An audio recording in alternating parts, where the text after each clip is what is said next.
Call to order the meeting of the Rutherford County Regional Planning Commission for May 11th, 2026. Good to see each and every one of you here this evening. We'll ask that everyone please stand at this time for our prayer and our Pledge of Allegiance. Our most gracious Heavenly Father, we're so thankful for the day that you've given us and the beautiful sunshine we had and the rain that we had the night before. Father, we're so thankful for the opportunity to live in Rutherford County, and we're thankful for this opportunity to deal with the issues that face this county. We ask that you give us guidance and direction for what we have to do to make the proper decisions for the best of the citizens of this county. We ask that you be with us, and may we remember that all the blessings we have in this county come from you. We offer this prayer in your Son's holy name. Amen. I pledge allegiance to the flag of the United States of America and to the republic for which it stands, one nation, under God, indivisible, with liberty and justice for all. You may be seated.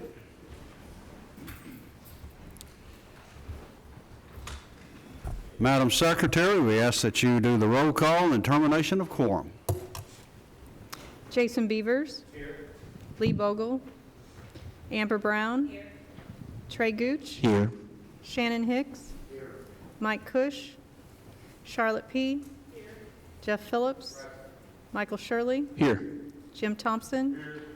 Pettis Reed. Here. We do have a quorum. We do have a quorum. Moving down to item 4 is approval of our minutes, and I'll ask that our Vice Chairman do those for the April 27th minutes.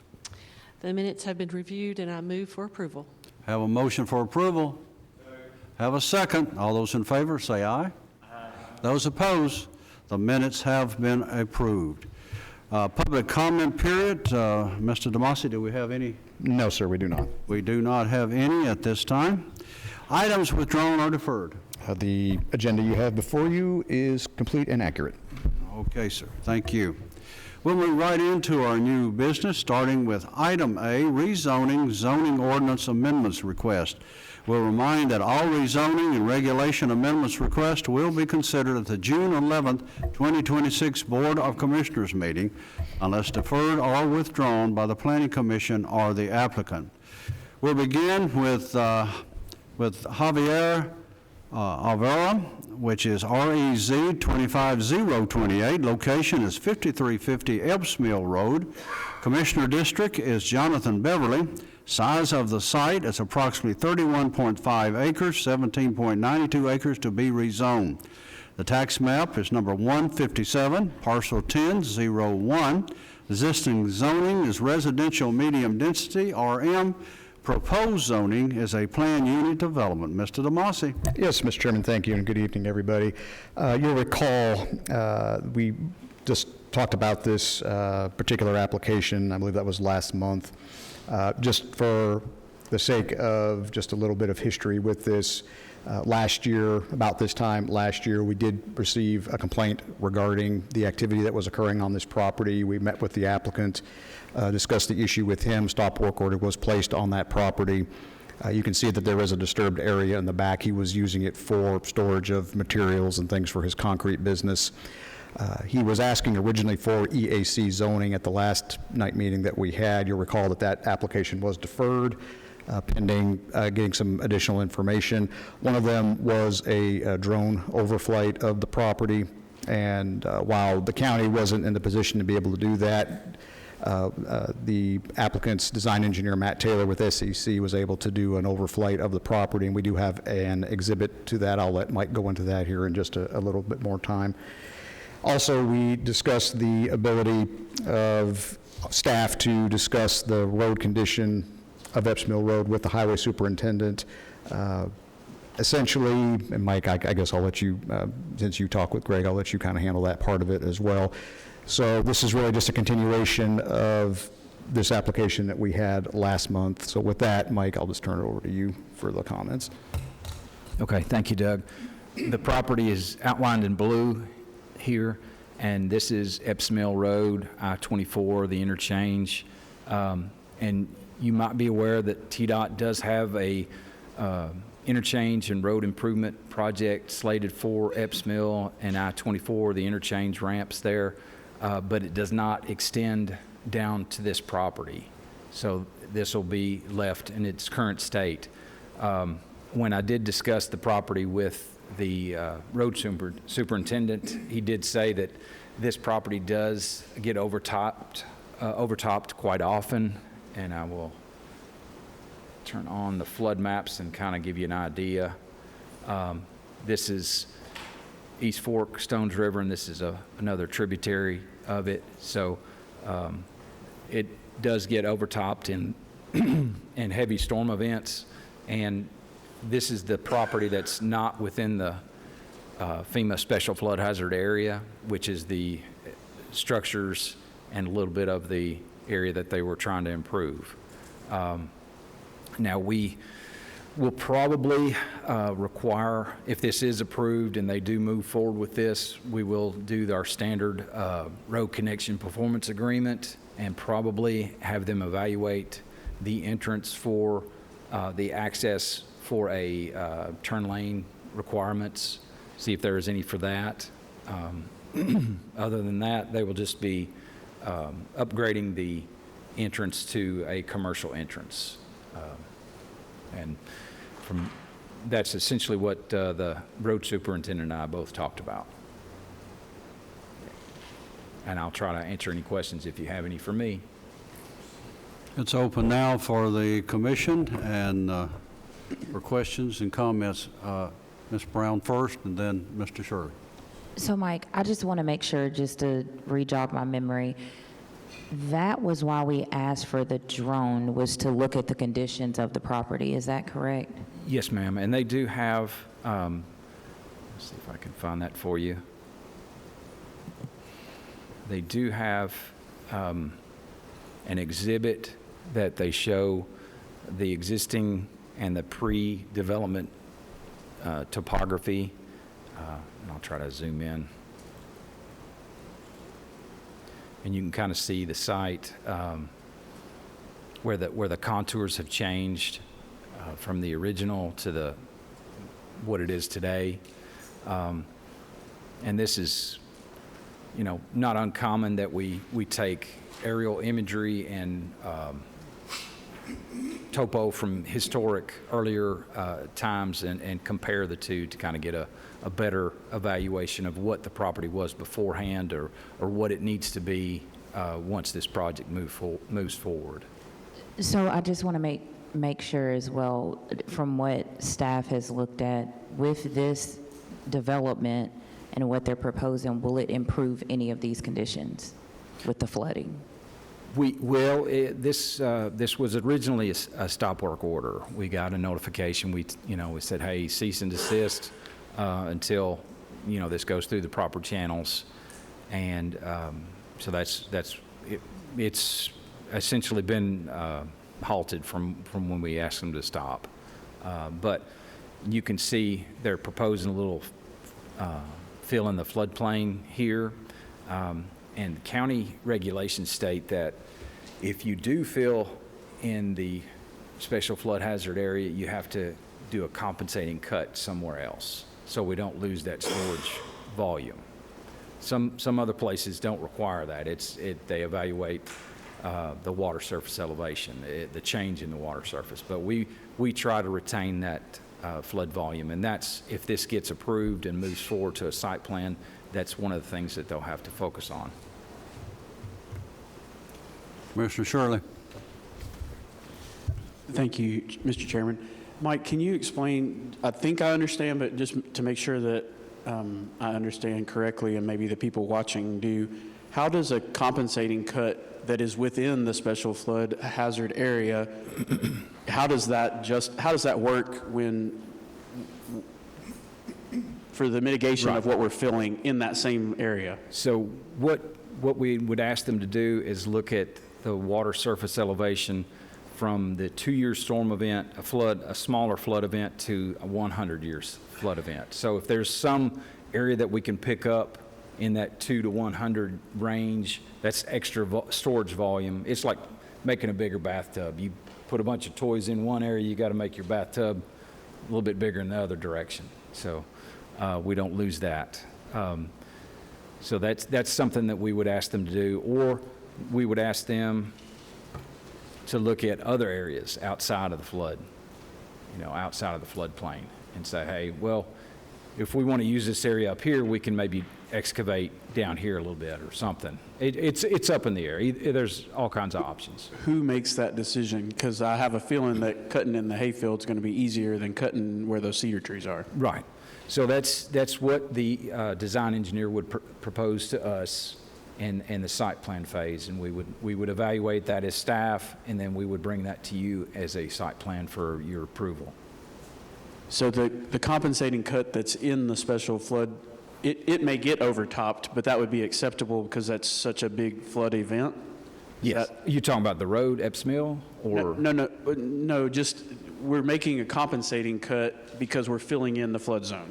Yes. Okay. Yes. So that compensating cut, it could get overtopped as well, but that would be Yes. acceptable because that would be such a large event. Yes, sir. And Okay. that's we're trying to retain that volume, that storage volume. Okay. And then can you define for me the upgrade, the exit onto Epps Mill, the upgrade to commercial entrance? What is that going to allow trucks and trailers to exit onto the road without crossing the center line? Yes, so we would have them look at the truck turning templates of coming and going, and not only their concrete trucks, but also large fire trucks if they had to, the fire marshal had to send some trucks over here to fight a fire, or the fire department, I should say. But we would have them look at the turning templates of those. It might have to have a little bit wider driveway width to accommodate those wide swinging turns. But also, we would ask them to look at what's called an access study. Are they going to need a left turn lane? Coming from the interstate and into this site, are they going to need a left turn lane added to this project?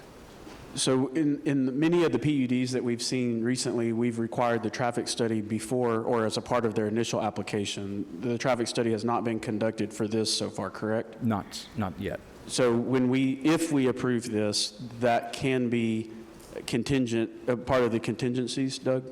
And then as far as the recommendations that the traffic study would yield, we could make that part of the approval process as well? You can. Even if it's off-site? Right, and well, depending on How far? exactly. But, even if you weren't to make that a condition of approval, that's something we still have the ability to require when we see the site plan. So if for some reason that wasn't made explicitly clear, we're not losing out on that opportunity, so just be aware of that. But a PUD would limit it to this is a PUD still, correct? Correct. So it's That's limiting correct. it to concrete equipment storage? Well, if you look at the pattern book, I think it's, if I remember right, there's a little bit more range of activities that you see on that one. Now, we've got 3 or 4 different pattern books here. I could be getting that confused with some of the other ones, but bear with me just a second here. Oops, wrong one.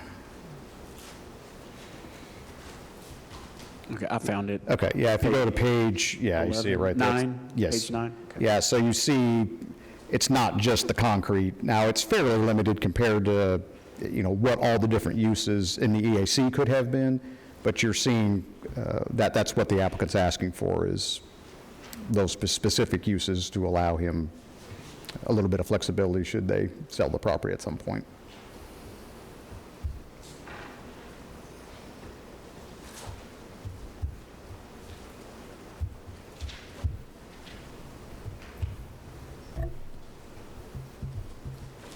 On industrial activities, it says rental, heavy equipment, transport, and warehousing. Is that basically like what we see along Church Street? Like somebody could start an equipment rental place out there and store a lot of large trucks? Yes, sir, it could be.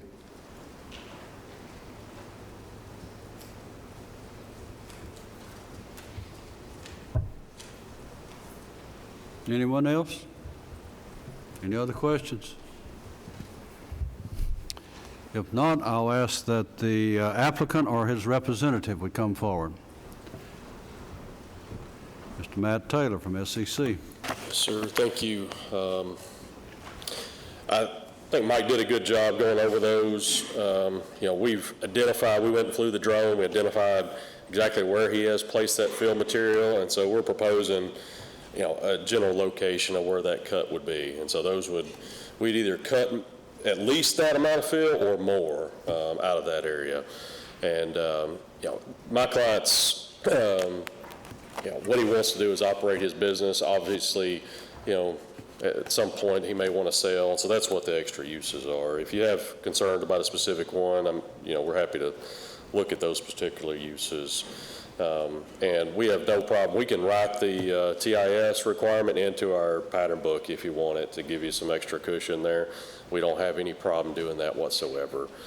My client understands he got out ahead of what he should have, and so that we're trying to fix that. And so he understands that, and he wants to fix it. So, other than that, the plan itself has not changed since last month. We just tried to provide the additional information that was requested.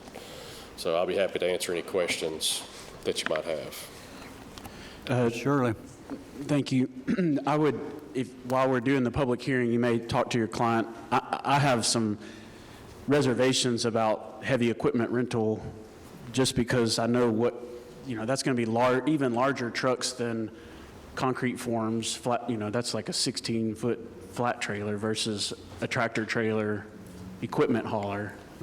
So I can tell you, we'll take that off the list. Okay, thank you. So that's not a problem. Any other questions for Mr. Taylor? Thank you, sir. Thank you. We'll go into our public hearing time. We'll change this time right now to public hearing. And we will now open that up to if there's anyone here that has any comments either for or against. We'll ask that you come forward. You'll have exactly 3 minutes to come up here to the podium. You'll notice that there is a counter up here that you'll have the 3 minutes. It has 3 lights on it. One's green, one's yellow, and one's red. And each one of those lights is just like out here on Broad Street. Yellow means go, yellow means slow down, and red means stop. And if you go past stop, I will gavel you down. I'll become the traffic officer. So who's ever first gets to come on up, and then when they get through, the next one comes after them. So who's first this evening? Anybody first? Yes, sir. Come on up, right up here. We'd like to have your name if we could. It's Chris Portman. Come up here to the mic. That little green circle is the microphone, so just right there. Okay, my name is Chris Kortner. I reside at 4934 Epps Mill Road, which is pretty much the opposite direction, directly behind where this is being proposed. I have a concern and a question about this situation. As you noted, I'm glad you have, that is a floodplain. I have seen about 30 to 32 years of my 42 years of life spent out with Christiana, specifically at 4934. I've seen that area flood, and the concern here for myself and also my neighbors that weren't able to attend today is that that area could flood over if it's built up. It could flood past the river, flood over, and flood onto, in my situation, the fields and the crops that are grown there.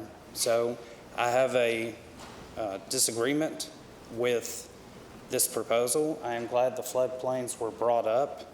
I have seen it flooded, and I am concerned about the situations where the floodwaters could come over to other neighboring properties, including mine, and cause damage. The other question I had is, from my understanding, this is being transferred from residential medium density to planned unit development. And so I'm not sure if this has been thought of already or not, but I had a question of if this is approved to planned unit development, has there been discussion on how the planned unit development will be? Will it be individual single family homes, townhomes, or condos? Because that could impact a majority of how much land is used and how many houses are planned on it. And again, that's my concern, that the floodplain could exceed and go over into neighbor's property. And the question is if there's been any conversation on, if this is approved, single-family homes, townhouses, or condos being built on this 17 acres. And I will yield back my time. Thank you. Thank you, sir. Next. Anyone else? Yes, ma'am.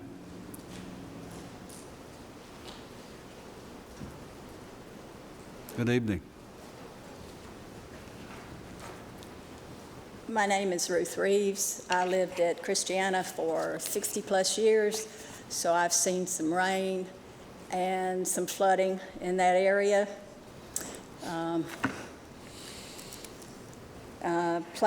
A couple of points I want to make here is Plainview School is at maximum capacity. Floods on both the rivers. There's a river actually on two sides of that property.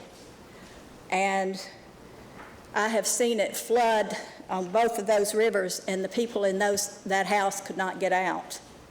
Now, if you're building a bunch of houses, that's going to be an issue on either side of the rivers. I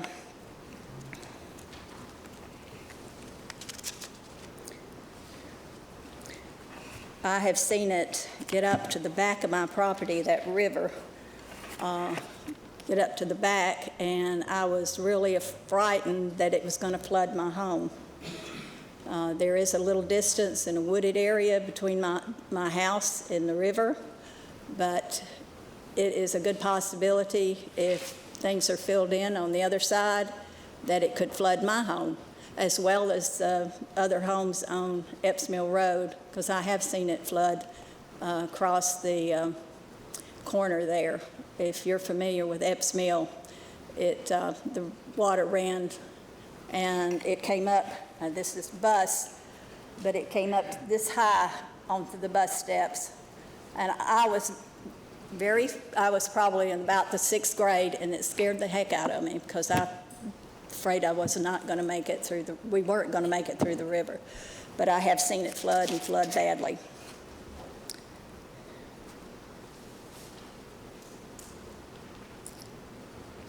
And I have seen that blue house get trapped between the two rivers. I guess that takes care of it, and thank you very much. Yes, ma'am. Thank you all for listening. Thank you for being here. Anyone else?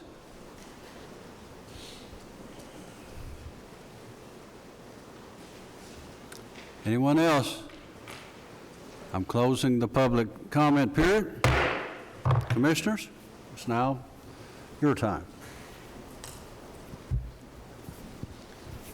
Doug, could you provide some clarity to the residents on the different types of PUDs? Yes, sir. Talking about? Yes, I'd be happy to. I'm glad you mentioned that.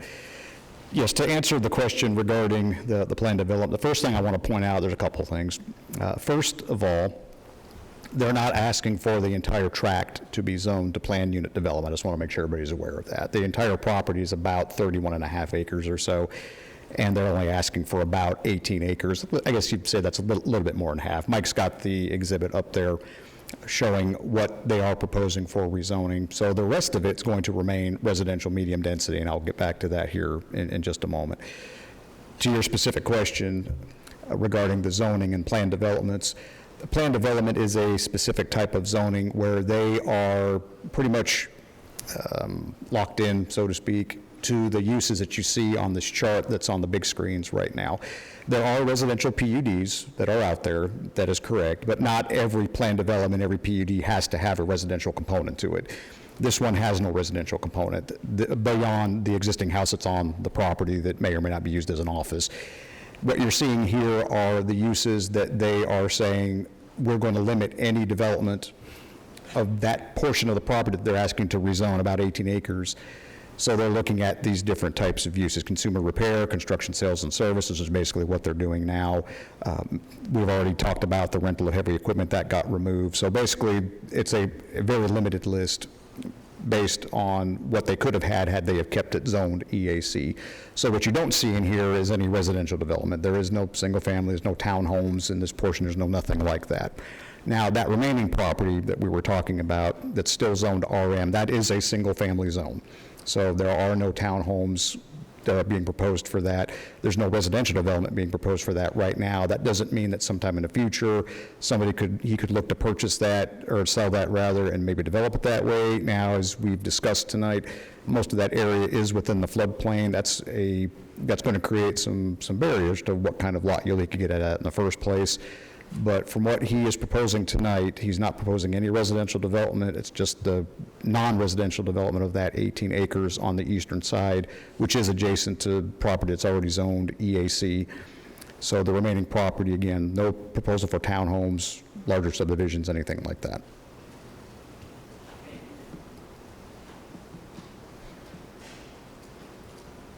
Commissioners? Mr. Shirley? I'd like Matt to come back up, and basically my question is, would they be willing to take off both of the industrial activities Yes, we'll be fine doing that. with both of them? Yes, sir. Okay. Well, we got Matt, okay, just a minute, Matt, I got a question, because I wasn't really clear on the spoil. We're hauling material in, and my understanding is we're going to take material out to compensate for that. Yes, sir. Where I was lost at is looking at a 2-year up to a 100-year floodplain. What's the calculations? How do you come up with that? I can get going 10 in and 10 out being zero impact, right? If I'm taking 10 in, 10 out, but how do we compare? I really think what Mike means is that with that floodplain, we're going to look at anything below the 100-year elevation is where we have to excavate that.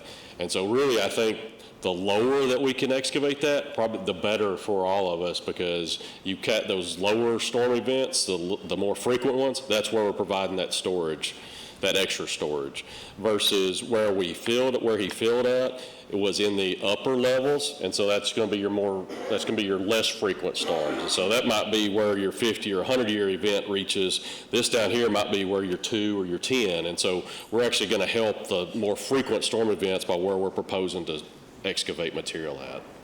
Yes, thank you. Yes, sir.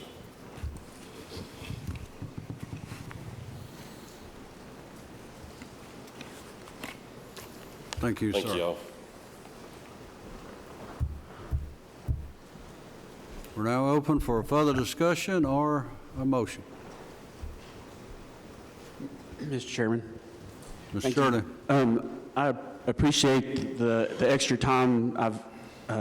I won't speak for him, but I've spoken with some of the residents out there as well as the county commissioner in this area. I spoke with the road superintendent as well. I feel comfortable having removed both of the industrial activities and making the upgrade to a commercial entrance as being specified, and the applicant said that they were willing to make the traffic impact study a part of this approval process as well.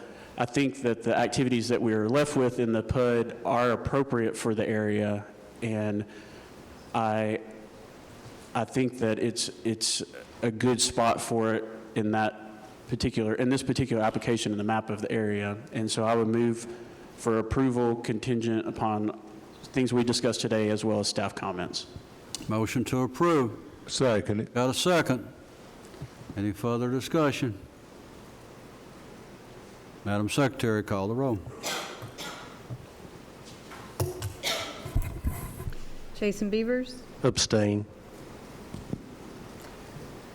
Amber Brown, Yes. Trey Gooch, Yes. Shannon Hicks. Yes. Charlotte P. Yes. Jeff Phillips. Yes. Michael Shirley. Yes. Jim Thompson. Yes. Pettis Reed. Yes, Motion carries. it does carry. Moving now to item 2, with the same individual, Javier Olvera, REZ 26009, located at 9583 Shelbyville Pike. The Commissioner District is Jonathan Beverly. Size of site is 5636 acres. approximately 20 acres to be rezoned. Tax map is 185, parcel is 4. Existing zoning is residential low density. Proposed zoning is commercial general. Mr. DeMasi. Yes, Mr. Chairman, thank you. The circumstances behind how this application has come before you are pretty similar to the one we just discussed, so I'm not going to go into a whole lot of detail about that. I will say that when we had him in our office back in September of last year, we did stress the importance of obtaining zoning approval prior to starting any non-residential activity on this property that's not zoned for it, because he had 2 or 3 different sites. We're hoping this is the last. You'll see in your agenda packets on your iPads, the applicant has submitted a concept plan, which does demonstrate his development intentions. This is not a planned development like the last one was. So this concept plan is not binding, but it should give you an idea of how he's proposing to develop this particular property. You'll see that he's only asking, similar to the last application, he's only asking for a portion of the property, about 20 acres of a 56-acre site, so not quite half of the site. You'll see the storage area identified near the front of the property. You can kind of see it on the aerials as well. He wants to keep that there and also have secure fencing, what's already existing, but have the secure fencing there. There's not a whole lot of detail regarding the rest of the property. Most of it's just going to remain in its state that it's in right now. This property, as you can see from the map and from the agenda, is along Shelbyville Pike. Shelbyville Pike is a state/federal road, therefore any improvements to the entrance would have to be approved by TDOT. Of course, we would have to see an engineered site plan prior to the development of this site, similar to what we talked about at the last application as well. A Type 2 buffer is commonly required between commercially and residentially zoned property. We would require that here as well, basically on most of that area there. He's not zoning the entire thing, but Mike's kind of outlining the area there that we'd want to see some of the buffering around those property lines. I wouldn't worry so much about the rear of the property, just because, again, that's going to remain pretty much undisturbed, and of course we don't require any screening along the frontage of the property as well, and they will have to abide by our performance standards as well. Plan Rutherford does support non-residential uses along key corridors. Shelbyville Pike is classified as a principal arterial by TDOT. There's industrially zoned property immediately to the northwest and southwest of this property across Shelbyville Pike. Mike's highlighting those areas. Again, we would like to reiterate the importance of obtaining zoning approval prior to starting commercial activity on a property. I think we got our message across to the applicant regarding the couple sites that he has here tonight. So with that, we'll be happy to answer any questions. Commissioners, questions or comments for staff?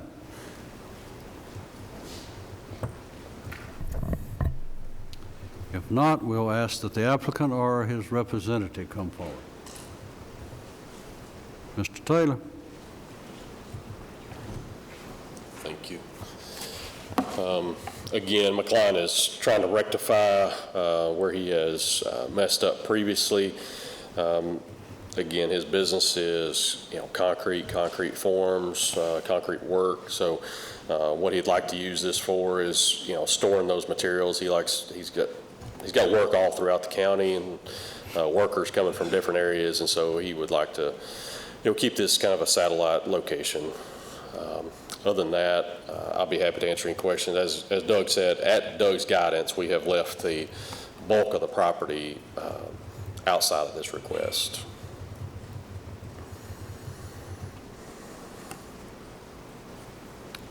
Any questions for Mr. Taylor?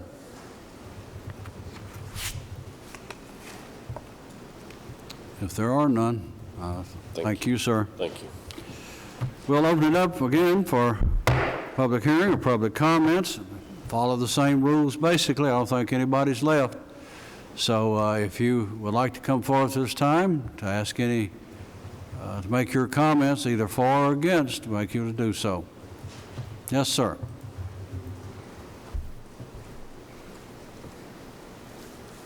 Good evening. My name is Samuel Avon. I am a representative of the Brandon Chapel Missionary Baptist Church, which is the property adjacent to this proposed rezoning. And I have just a few questions and concerns. The main concern is that Apparently, the property will be used for storage of materials at that location. Having looked further north of our church, going up 231, I have already seen some large industrial type of equipment stored there, which is a concern to our membership as to if that would become closer to our property line. Which has already been changed with our neighbor because a small section has already been cleared off and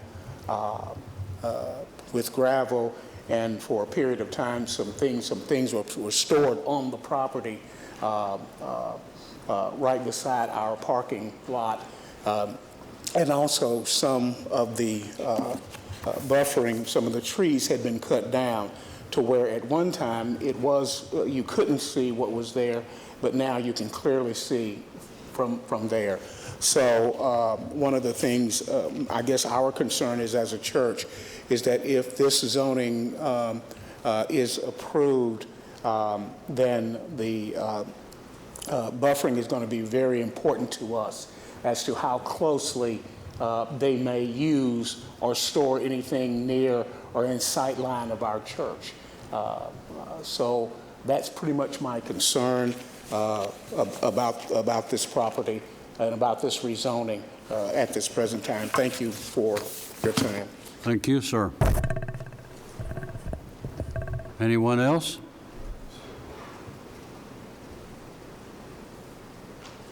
Anyone else wishes to make a comment?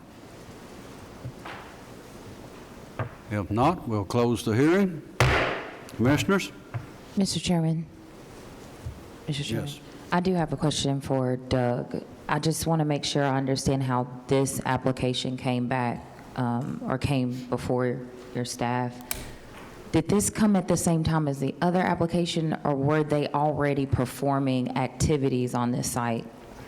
I think this one was already having some activities being performed on site. When we met with him, there were 2 or 3 different ones, so there was, when he came and met, there was already things going on, if that's what you're asking. There was already activity going on. The circumstances behind it aren't really any different from the last application we just considered from the applicant. Okay, so I wasn't sure if you all were, I guess, inquiring about what businesses he had and what activities were there and then just giving recommendations, or if it really was a violation. Because I'm just struggling with the same applicant that's not doing their due diligence with multiple businesses across the county.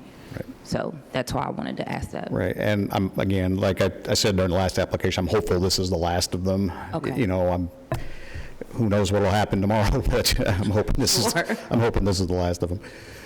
Thank you. Commissioner? Thank you, Mr. Chair. So, according to Plan Rutherford, in the rural living character area, you can have small commercial hubs that meet the daily needs of the population. Does this meet the daily needs of the population? Well, I mean, I guess that depends on your point of view. If he's, you know, the various businesses that he has at different areas of the county allow him the opportunity to better allocate his resources to these specific areas. So from that standpoint, you could argue that it is. Now, at the same time, you know, he is working on larger type projects and things. I don't know exactly all the scope of work that he has. So. Well, is this not for storage? Storage of forms and equipment and things like that that he uses on job sites is what he does. So does that serve the daily needs of the population? Okay, well, again, for those that he's working for, probably, but for just in general, I mean, I think you could argue that either way. Okay, because it says on the that small commercial hubs like gas stations, convenience stores, restaurants are found at crossroads. Is this on a crossroad? Not what I would consider a crossroad, no, sir. I mean, it's right near the intersection of Shelbyville Pike and Fosterville, but probably not as I would consider a crossroads, no. Thank you. And why is staff neutral? I think we're neutral on it for a couple reasons. A, some of those things that you brought up, the fact that, we've considered multiple sites from this applicant, and hopefully, again, that we've, got the message across. But also the fact that, on the other side of things, there are some properties out here that are already zoned in a non-residential manner, like on the northwest and the southwest. So with a lot of these applications, I can look at these either way. I can look at, can I make an argument that it should be approved? I can. Can I make one that should not be approved? I can. So when we have those type of applications, I don't like necessarily coming out strongly in one direction or the other, because there are factors on both sides of this which could sway the opinion of you all as making a recommendation and then the full commission. I guess thank you, Mr. DeMasi. I think that my concern is we're just a few months into Plan Rutherford, and here we go. I mean, the fact that it is along a major highway, I think, does play into this. I'm more comfortable with the fact he's only asking for a portion of it as opposed to the entire thing. I don't like being in a situation where we're having to kind of go after the fact to try to fix the problem when it's not technically really our problem to fix. But this is the situation we find ourselves in, and unfortunately, we've got several on the agenda today that are like that. And I might add something. This little clearing here is a recent addition, and this is probably an unpermitted driveway connection in a TDOT right-of-way. So we're going to have some discussion about that being removed. TDOT is undergoing a policy to reduce the number of access points, so this probably needs to go away. Mr. Chairman, if we approve this rezoning request, that doesn't mean that they can start storing there tomorrow, right? They still have to do a site plan? Correct, and that's part of what the last application we dealt with and part of this application as well, that they're going to have an engineered plan to bring the site up to compliance. There has to be a parking area for employee vehicles. That has to be a paved area, like the last one was showing. Now, most of this is going to be storage. I'm not so much concerned about the storage materials and things like that. That can be a gravel, but there needs to be an improved access way into the property. I mean, TDOT will have a lot to say about that more than you guys will, correct? Yes, sir. Because I could see TDOT saying, if you're going to do storage down here, you're going to have to tie it into your existing approved driveway connection. Mm-hmm. So, but to Commissioner Gooch's point, if you scroll down, this is a crossroads. I mean, it's Fosterville Road right down there. There you go. And so, and there are more commercial activities that are going all up and down 231. But this is just for that front portion. But it would allow way more uses than equipment storage, but they're still going to have to get it approved, a site plan, so we would see that again. Yes, sir, that's correct. Plus, you have to factor in the buffering, too, that we would need to see. The gentleman that spoke from the church adjacent to it, quite frankly, I would be more comfortable if they just abandoned that whole area that they had storage on, because most of the equipment that is being stored right now, at least on the most recent aerials that we have, appears to be on that larger part to the north, in the center of the property, not so much on that southern portion. So the chances of landscaping taking root there are slim to none, especially if whatever they've scraped off and what we're left with. So the only way to give relief to the church would be to require some sort of a fencing. Right. And the only way we can do that is, well, not the only way, but one of the ways that we can do that effectively is if there is a site plan for a commercial service that is submitted as a part of this rezoning. Correct. If the rezoning is approved. Correct, and that would be something that would be shown on the site plan, is how they're Correct. handling the screening and buffering in that area. They would show the fence, have a detail showing what that fence is going to be. Is it going to be like a wood plank fence, masonry? Is it going to be 6, 8, 10, whatever feet tall? Yes, sir. Yeah, I'm like you. I would rather have we can't go back in time, but obviously I think we would all agree that it would have been nice to leave the cedar trees that were there and do the clearing further north, but here we are. So, I personally am not opposed to commercial services in this particular area on the smaller portion of this larger track. So I see it as an appropriate place for commercial services, unless somebody can educate me why I'm wrong. Commissioner? I'd jump in there and agree with that. Just, Doug, help me understand just a little bit as far as the screening goes on this lower piece. Looks like a great area for the church parking lot to me, just looking at it. But let's say that line was redrew, 10 feet in, and we left the cedars. There would be no buffer necessary. Am I thinking right? Is a 10-foot buffer if he went in and just said, hey, we're not going to use this lot, we're going to move this green line in 10 feet around, and we got all the buffer we need? Well, I mean, technically speaking, I think you're right. Now, what I would probably recommend in this situation, if that was what you wanted to do, would be to say, let's make it more like 30 feet, because that's what a typical type 2 buffer is. Now, can it be less than that? It can go down to 15 feet if you use a solid visual screen. But if you were to, I'd be more comfortable with the 30 feet, just there's 30 feet there he can't touch. Now, that may not necessarily solve the problem of the trees that have been removed. You know, that may be something we have to work with the applicant about as far as maybe trying to do something in that area to help replace some of those trees or provide a different method of buffering. But, I mean, I would be more comfortable if you said 30 feet off of that property line if you were going to make something like that.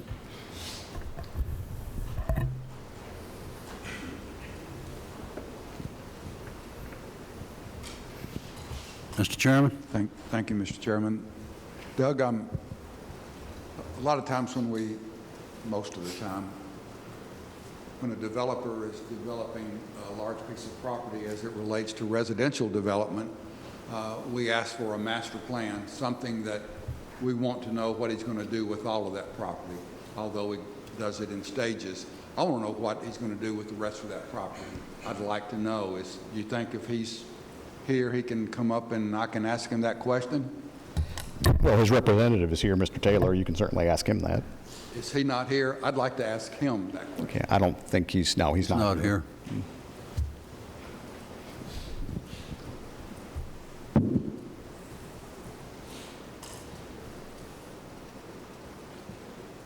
If he's going to put some kind of a concrete manufacturing whole operation on all of that acreage there, I might look at it a little bit differently than I just want to know what he's got planned long-term for that piece of property and how he's going to develop it in the future and what he foresees there. And so if he's not available to answer that question, I don't have a real favorable answer and response to his request. Commissioner? Thank you. Just so have a full understanding, could you define crossroads for me? I don't think the plan actually has an official definition of what a crossroads is. Now, if I'm thinking of a crossroads, it's usually the intersection of two major roads, if you will. 231 is, again, a principal arterial based on what TDOT says.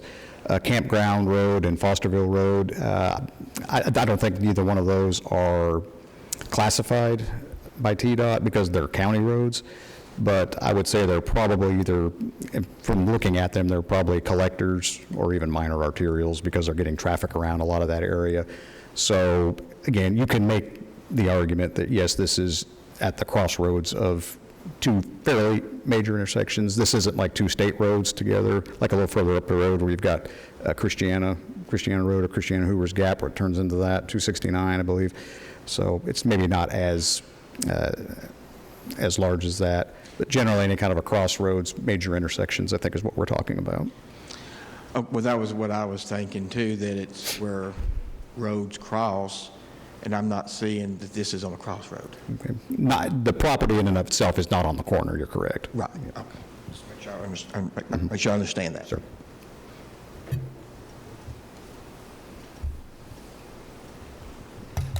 Actually, TDOT classifies Fosterville as a rural minor collector. Okay. Thank you, Mike. And campground is a rural local. Sorry. Commissioner P. I'm curious, someone said that he has multiple businesses here. Are they in Rutherford County? Are these the only two that he's jumped the gun on? And without permits? No, there was one a little further up, 231, a few months ago we considered. So that's the third one. But, yeah. It was, if I recall, that one had, it was more, there was more non-residential zoning around it. It was right near Polythicket Road, just a little to the, I think that's to the north.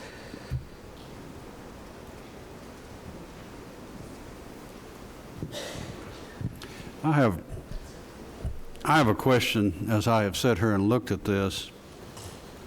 I have the same concern as the individual had here concerning the church down there.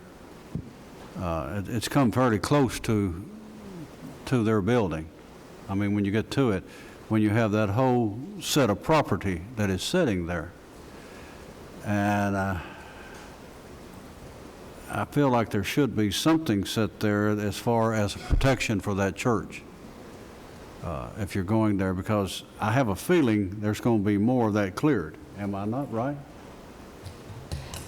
They're not showing anything on their concept plan, but I think that gets back to what Commissioner Phillips was talking about, is what's this going to look like in the future? The fact that he's asked for zoning beyond the extent of what's already out there would lead me to believe that he's leaving himself room for expansion. But if you'll look at that land, that's primarily cedars and whatever. You say replacing the trees, replacing trees in that type of soil and what you've got there, the trees are not going to grow. So I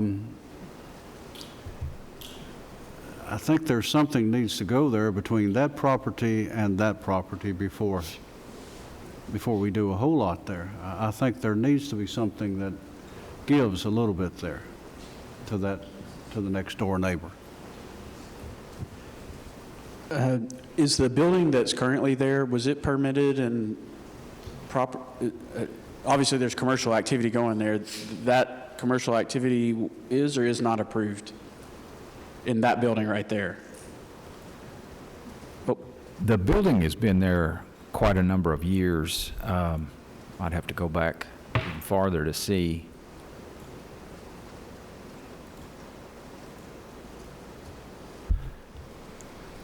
Sorry, so it was there in 20.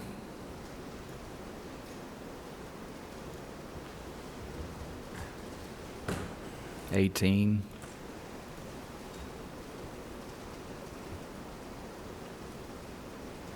Sorry, my map goes a little slow sometimes. It was not there in 10, so I'd have to do a little more research. It showed up somewhere between 10 and 18. It could have been an agricultural building that the property's changed hands and now it's being used for commercial. I assume that the reason that we're concentrating a lot on this little unapproved clearing down here, but the application is to rezone a section to commercial services that includes that building that is being used for commercial services. So are they currently using that building for commercial services today? Well, the building is being used as part of the activity that's what brought him to you tonight. So I guess to answer your question is yes, he's using it for his business. So if this application is denied, do those activities have to cease? Yes, if this application were to be denied, and regardless of whether or not he took it to the full Board of Commissioners, yeah, if he decided not to, or if he decided to take it and it was denied at the full Board of Commissioners, then yes, he would have to cease and desist. Now, we would work with our zoning enforcement folks and giving him a time frame to get things out of there. I mean, it wouldn't be overnight, but ultimately, yes, that would be what would have to happen in that situation. I see Matt coming up to talk to us some more. I see Matt coming up to talk to us some more, but I guess what I'm hearing, and I agree, like something needs to be done to fix the damage that they've caused on that side of the south side of the property that we're talking about rezoning to provide some relief to the neighbors there, because I don't think any of us would have approved a PUD or a site plan with that limited of a buffer. So there's a lot here. It's a mess. Mr. Taylor.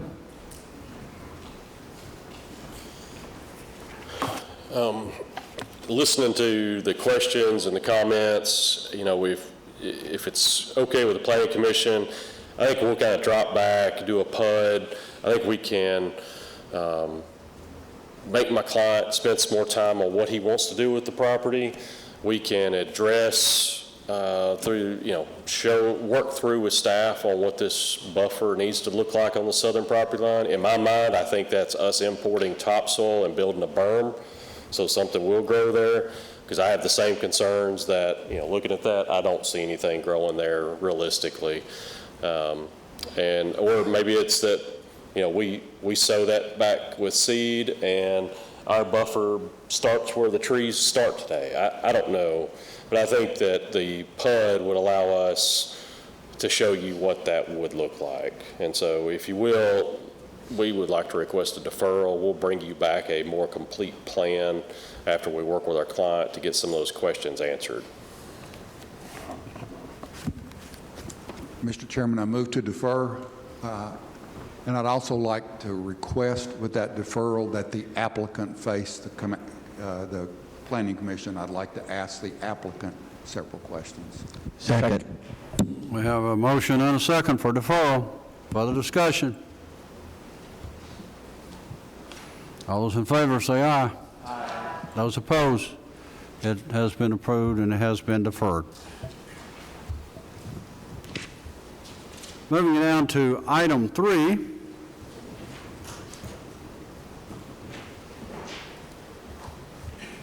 Is Amel Kuduzovic, REZ 26007, location is 1637 Mount Hermon Road, Commissioner District 4, Robert P. Jr., size of site is 1.23 acres, tax map 111, parcel 32, existing zoning is residential medium density, proposed zoning is light industrial. Mr. DeMasi.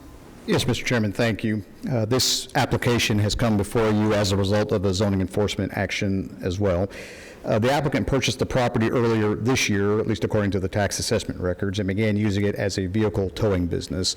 There was a complaint filed with our zoning enforcement office at the end of February, and a site inspection confirmed business activity on the property. We met with the applicant back in March, discussed their options. Following the discussion, the applicant submitted this rezoning application. You'll see that there is a concept plan with your agenda packets. This is not a plan development as we've considered earlier, so this is not a binding plan. You can see it's a relatively simple plan that he put together, kind of showing the existing buildings and where he wants to park some of the vehicles and everything. You'll also see he's proposing, again, a car storage area. You'll see that there is access onto Mount Hermon Road. We explained to the applicant that if his request is approved, he would need to upgrade the access and the parking areas to meet county standards. We have not required a traffic study at this time. We typically don't for when we look at just conventional zones. But again, like we discussed, we do have the ability to request one at site plan submittal should this application be approved. Regardless, he would have to do an engineered site plan showing the proposed improvements on the property. This would include the access to the property. It would also include landscaping, which requires a type 3 buffer along all the properties that you see adjacent to him. Of course, not along the front, but along the north, the south, and also to the east. And our performance standards would also be applicable in this situation. This is another one that Commissioner Gooch that we were neutral on. You can read this in the staff comments. We have mixed feelings about this. You can see on the aerial photos that there was a large salvage yard directly across the street from the subject property. There's also other non-residentially zoned property about 650 feet to the north along Mount Hermon Road, and also some more to the southwest when you go along Beals Road. There's an existing church south of the property. However, there are still several single-family residences along the east side of Mount Hermon Road. Actually, predominantly is what you see on the east side of Mount Hermon is residential single-family. So just because there is other commercial in the area doesn't necessarily justify zoning something on this side, but I'm just trying to give you a picture of everything that is going on. So with that, we'll be happy to answer any questions. I'm not sure if the applicant is present. I think, yes, he's in the back. I see him now. So with that, be happy to answer any questions. Commissioners? I'm Ms. interested P. if they've had any neighborhood meetings and what the neighbors have said. I'm not aware that they've had any. Now, the applicant may have spoken to some of his neighbors. I'll let him answer that. But as far as a formal neighborhood meeting, no, we have not been a part of that.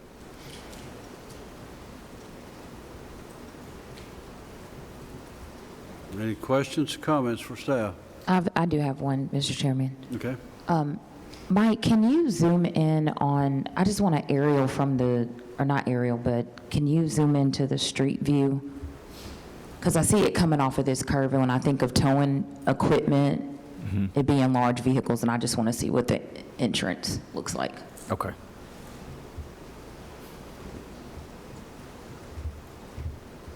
Might take me a second, sorry.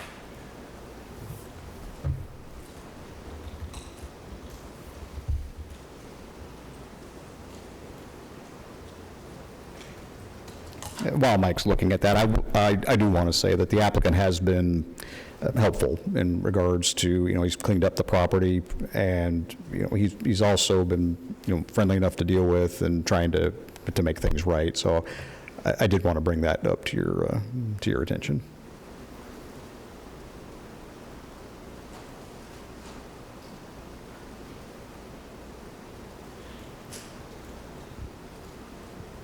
There's the storage yard. I believe this is the property here.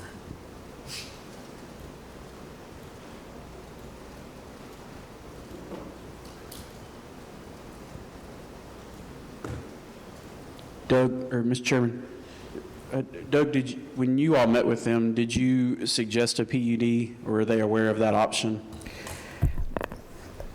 I'm trying to remember. I want to say that issue did come up. I don't think we discussed it in a whole lot of detail. I think he wanted to try just to go with the conventional zone. It's not a very big piece of property. That's really going to limit, even with a light industrial zone, it's going to limit what can and can't be done, just because of the size of the property. It's just not very big. Yeah, I was surprised when I saw this. I thought it had already been approved. I traveled this section of road fairly regularly, I would say, and you can see right there in this picture, there is a water problem, like the water that runs off of there. There's gravel that washes out into the road.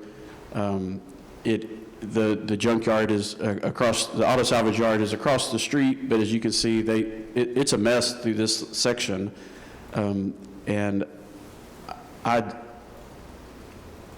am not, and I am on the record often as not in favor of just blanket rezoning a piece of residential property to light industrial, especially when all the adjoining properties are residential in their zoning, and this just falls right in there with that. I realize that across the street there's an auto salvage yard, but on their side of the road, everything else is that they're touching is residential.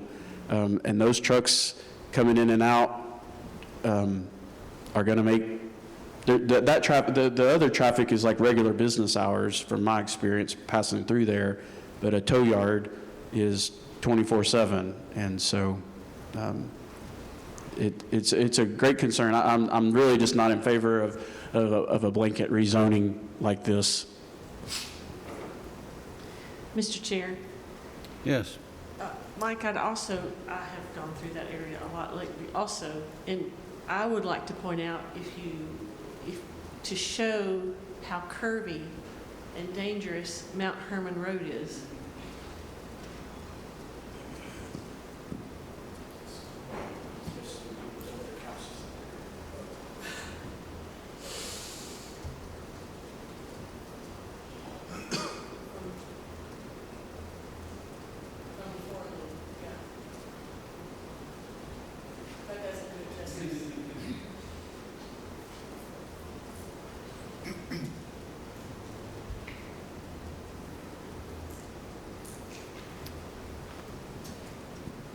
The map doesn't do it justice, I have to say. Especially at night in the dark, there's some pretty blind, curvy turns there. Anyone else? If not, we'll ask that the applicant or his representative come forward this time. The applicant here, back here.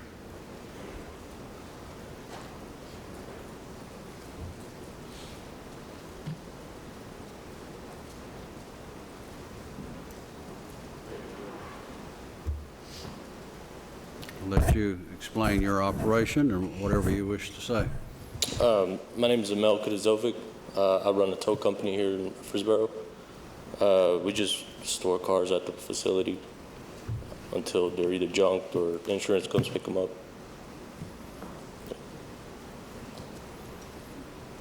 Commissioners? Just a quick follow-up. You're the applicant? Yeah.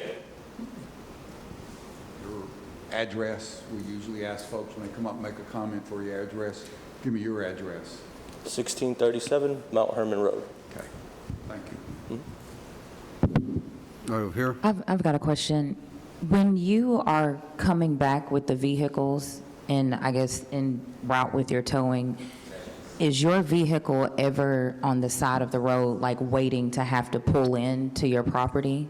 No, we have enough clearance in the front. It looks like it does, and Yeah. I was just curious No, I made that specifically for that. if it's like multiple, like is there Yeah, yeah. ever a time where two of you all are coming back at the same Yeah, time you can- and having to wait on the side of the road? Yeah, it's big enough for both trucks to get in. Okay, Yeah. thank you. Just a quick follow-up. You gave me the address of the business. That's where you live, right? No. I don't live there. I That's want your address. Oh, my address Your is 1708 Annex Court. Where? It's right off South Rutherford Boulevard. Educate me a little bit on requirements to drive one of those wreckers. Seem like folks are concerned a little bit about the road. Are y'all required as a wrecker service to have CDL license? You're not required, but you do need a F endorsement. Okay. I've got a CDL though. Yeah. Thank you. Mr. P.? Have you had a meeting with the neighbors or the neighborhood meeting? I have Talk talked to your to, commissioner. yes. I have talked to a few of the neighbors, especially the ones that are right next to me, and they had no issues with it, so.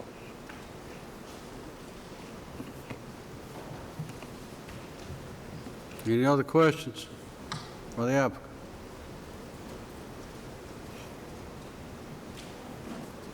I'm sorry, this is just for the applicant right now and the commissioners.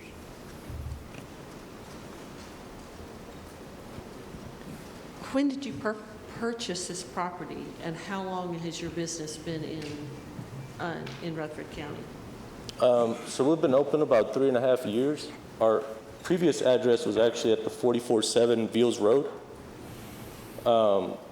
Right there, yeah. That actually sold, and we got kicked out of there. And I was actually under contract to buy that property before that happened. That's why we moved in. I was supposed to do the zoning stuff first and then move in, but we actually got kicked out of that place, so.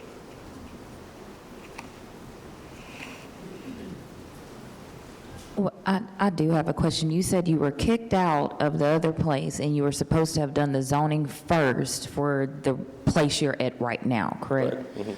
So did you wait until you were given the violation notice to then come and take care of the violation, the zoning violation? So you guys sent that notice over, and then, but we were already going to be like 2-3 days within it to file for it.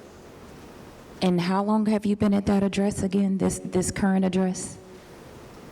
Since, what was it, January, February? I think the tax roll said Okay. February is when you purchased it, so yeah, February. Okay, I don't know why I thought I heard a couple years. No. He's been in business The for 2 years. timeline. Yeah, I think what he said was he was in business for a few years at that At the other other location. location. Correct, which is zone light industrial, so, Which yeah. we couldn't move into that place until after I bought it, and then after we had to clear a bunch of stuff out, clean it up. We actually took about 4 or 5 dumpsters, like big dumpsters of trash out of that place. Okay, From the previous people there. thank you. You're welcome. Anyone else? Any questions for the applicant? If not, sir, you may sit down. Thank you. We'll now open it up for public comments. We'll go through the same procedure. We'll ask you, you'll have 3 minutes, and ask that anyone like to say something come forward. We need your name and your address right here. Good evening. I'm Julie Kuhn. I'm a resident of Williamson County, 7210 Fernvale Road. I've been working with the applicant way before he purchased the property. Before he purchased the property, it was already being used in a fashion, but since he purchased the property, he has really worked very hard at cleaning it up. He's an outstanding young man. He has a family. He wants to run a business. He was actually renting or leasing very close to there, and they sold the property, and so that's why he had to make a fast decision. He and I had been working on other properties under contract, but this came up, and the owner was very sick and ill. And so since Mr. Amel has purchased the property, he's done an amazing job at cleaning it up, trying to make sure the neighbors would approve and it would be an improvement in the area. And as you notice, there's no mud on his side of the street compared to the other side where their junkyard is. Thank you. Thank you. Anyone else? Anyone else wishes to make a comment? If not, close the public hearing. Commissioners? Mr. Chair, Doug, do you know, was it a private residence before? It's been zoned residentially. Now, if somebody was using it in a commercial manner prior to that, as the speaker had just talked about, it was done without any kind of approval. So for all we know, it was zoned like it was supposed to have been a single-family home.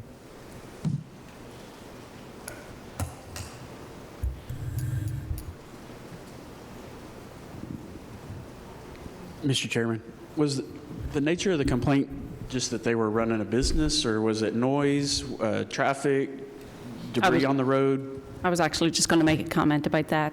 It was not a complaint. We did not receive a complaint. Our inspector was driving by and seeing the activity. They were cleaning up and preparing it to get ready for the business at the end of February.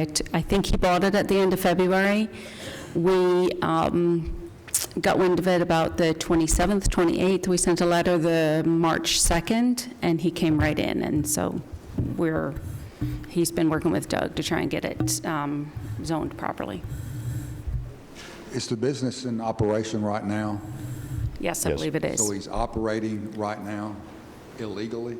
Well, so typically when someone is actively pursuing compliance, we permit them, as long as they do it within a reasonable amount of time, typically 30 days. If they can make it by the next Planning Commission deadline for the next available meeting, we permit them to continue their activity until a decision is made here at Planning Commission. If it's approved, Doug, he has to go through the site plan process, correct? Yes, sir, that's correct.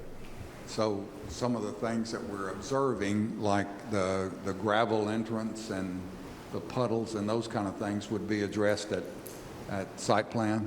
That's correct. Now, if there's not building any new buildings, that may not be a site plan that would come before the Planning Commission, but it'd be something that would go through a staff review. Thank you. Thank you, Mr. Chairman. Does rural living character allow for light industrial? It doesn't, the rural living area doesn't actually come out and state just what zoning classifications are appropriate. A lot of it is dependent upon the area and whatnot. So if you look at the plan, is it going to say anything? In fact, you can or cannot have light industrial. It's not going to say that. Of course, you see that there's existing light industrial in the area, so. But those were prior to Plan Rutherford, is that correct? Correct, yes, sir, that is correct. So, but it does say commercial hub, but it doesn't say light industrial. It doesn't say light industrial, correct. Mr. Chairman, I have a lot of reservations about this rezoning.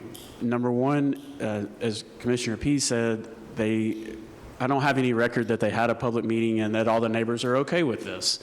I don't like rezoning this to light industrial because that's a change that's permanent. I like the PUDs. I understand that there's more money involved in getting ready for your application, but we don't have any kind of we just have a hand sketch drawing about where they're going to put cars and store stuff, and we don't even know if it's possible for them to do those things with the restraints that a site plan may give them as far as capturing stormwater and things. So there's no way to require them to do a PUD, and I understand that, but am I able to defer it to give them time to come up with a better plan than a hand sketch drawing and just the conversation that they've had with neighbors? To answer that quick, yes, you do. You can defer action. You could just outright deny this and ask them to resubmit as a PUD, but, I mean, deferral is kind of what you did with the Epps Mill Road application, as an example, just last month to get some additional information. So, yeah, that you have some options here. Because if we rezone it, it's rezoned permanently, and if I understand, I just have some, I would move that we defer this to give the applicant time to answer some of the questions that were brought up today and encourage an official public meeting with the neighborhood. And if he says that, and it shows that they had one and advertised it and nobody showed up, then that helps me. So that would be my motion. So before we take it, let me just clarify. Are you asking to explore a PUD, or are you just wanting to have a neighborhood meeting right now? Well, I've learned from the past that I mean, it's up to him. I mean, I would encourage that. It makes me feel a lot better. Plus, it's not permanently rezoning it to allow all of the, my biggest problem with rezoning it is that it then allows all the uses that are for light industrial, where a PUD restricts him to storage yard for his tow company. And those are two totally different applications. I am aware that a PUD is more expensive to put together, but they're going to have to do a site plan anyway eventually. So I'm a lot more in favor of approving it as a PUD than I'm a no on rezoning. I can let the applicant know that, but this would at least give him some time to explore his options that maybe he did or did not know were options. Sir. So we have a motion to defer. Do I have a second? Second. I have a second. Further discussion? I got a question here. If we're deferring it for light industrial, and we already got no's on that, and this motion should fail,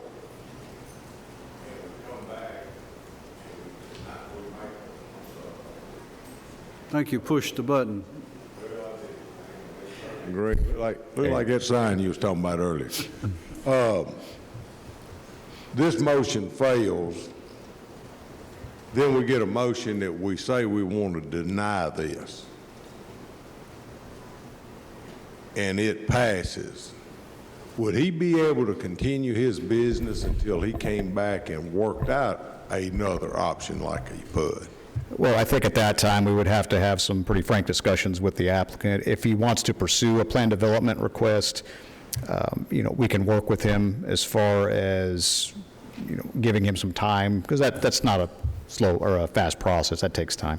So we would give him some time to come up with an application. Now, if 6 months goes down the road and he still hasn't done anything, then at some point you got to say, look, either you got to do it or you got to quit your business here. Those are your options.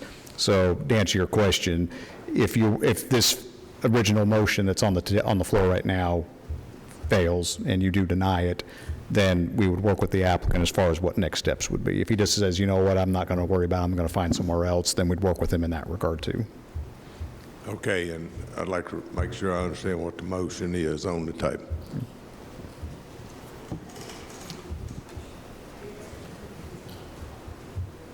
I have a motion to put it on the table. To defer. Original motion on the table? Know what you said? Yeah, to defer. That's right. That's what. There was a second. My motion is to defer, to give the applicant time to address some of the concerns that were brought up here today, including but not limited to exploring PUD as an option, which he may say he doesn't want, but allowing time for a posted and duly advertised public meeting with the neighbors, and bringing the feedback from that meeting to us when he's ready to say, because as we've seen before, like on 96, I don't want a PUD, I want an answer tonight. So I voted no on that, right? So, and that's what I would be at tonight. So this would give him time to make that application and bring that information, and then I'll have to weigh in on how to move forward with the new information. We have a motion to table it. Further discussion? It doesn't require a second, does it? I think there was a second. Charlotte. Didn't I get a second? Yes. Okay. All right. Call the roll. On the table. Jason Beavers? Yes. Amber Brown? Yes. Trey Gooch? Yes. Shannon Hicks? No. Charlotte P? Yes. Jeff Phillips? Yes. Michael Shirley? Yes. Jim Thompson? Yes. Pettis Reed? Yes. Motion carries. Motion does cable. That does carry it. It has been tabled.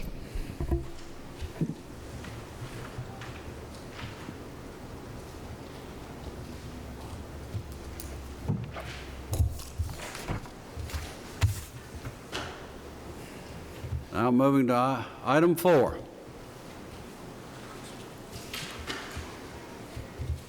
Bev Krueger, REZ 25082, location 8455 Franklin Road, Commissioner District 15, Romeo McMurray, size of sites approximately 10 acres, tax map 94, parcel 60, existing zoning is planned unit development, proposed zoning is a PUD amendment.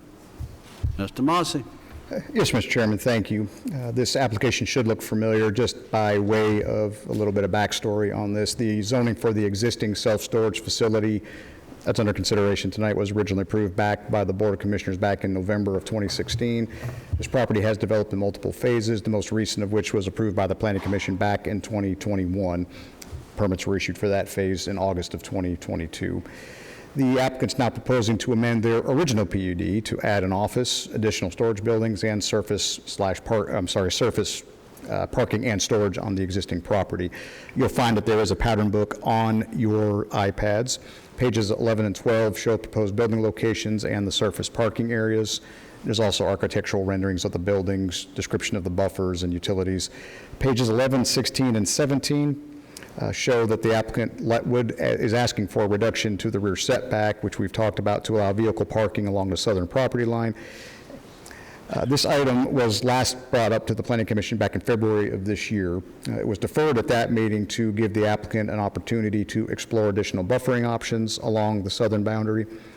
The applicant's proposals are detailed on pages 16 and 17 of the pattern book. You'll see that there are 2 alternatives provided. So when an alternative is selected, the remaining page will be removed from the pattern book. The applicant plans to make a presentation. We do have a PowerPoint here that she's going to go through, and I'll turn it over. We'll turn it over to her here in just a few minutes.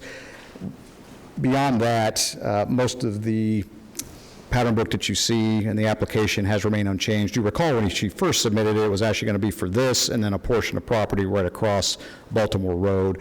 She's since removed that part of the application, so we're just looking at the existing facility and the changes to that. Most of our comments on the pattern book have been addressed. However, we've stayed neutral on this one just because of the discussion that we've had regarding the buffer along that southern property line. That's what the applicant wants to discuss tonight. That's really the primary outstanding issue with this pattern book, is coming to some kind of a resolution with that. So with those comments, I'll be happy to answer any questions that the commission may have at this time. Commissioners.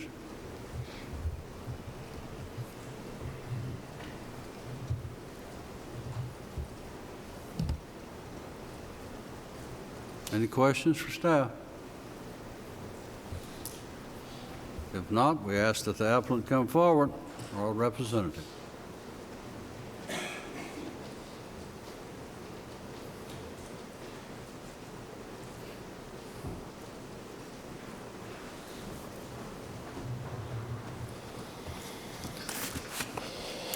Good evening, everyone. I'm Benny Pandorf with P&R Consulting Group, representing Bev Krueger, who's the owner and applicant.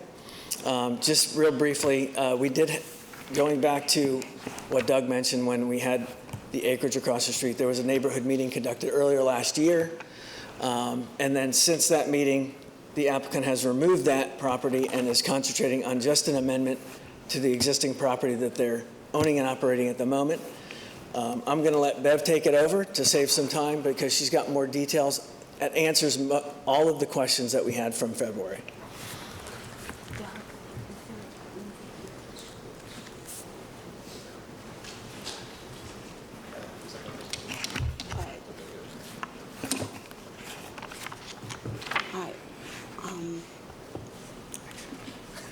How am I going to work this?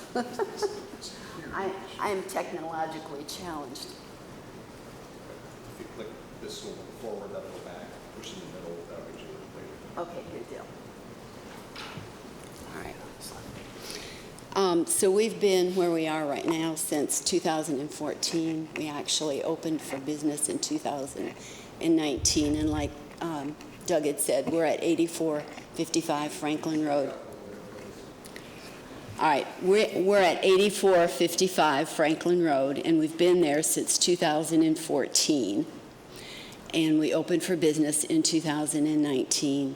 We had quite a bit of opposition when we first came, but we've been able to make friends with the neighborhood, and many of our opposition, much of our opposition has been turned around into friendships, and we believe that we're a good neighbor. We make sure that we take very good care of our property, and I think you'll see that. So there were several issues from last time, which one of the questions was, what is the height of the existing house? The amount of the paving versus the additional parking, lighting issues, visual barriers, and our landscape plan. So this is the existing house. You can see that the house is at grade. There's an under the first floor is a garage. And you can also see that we have,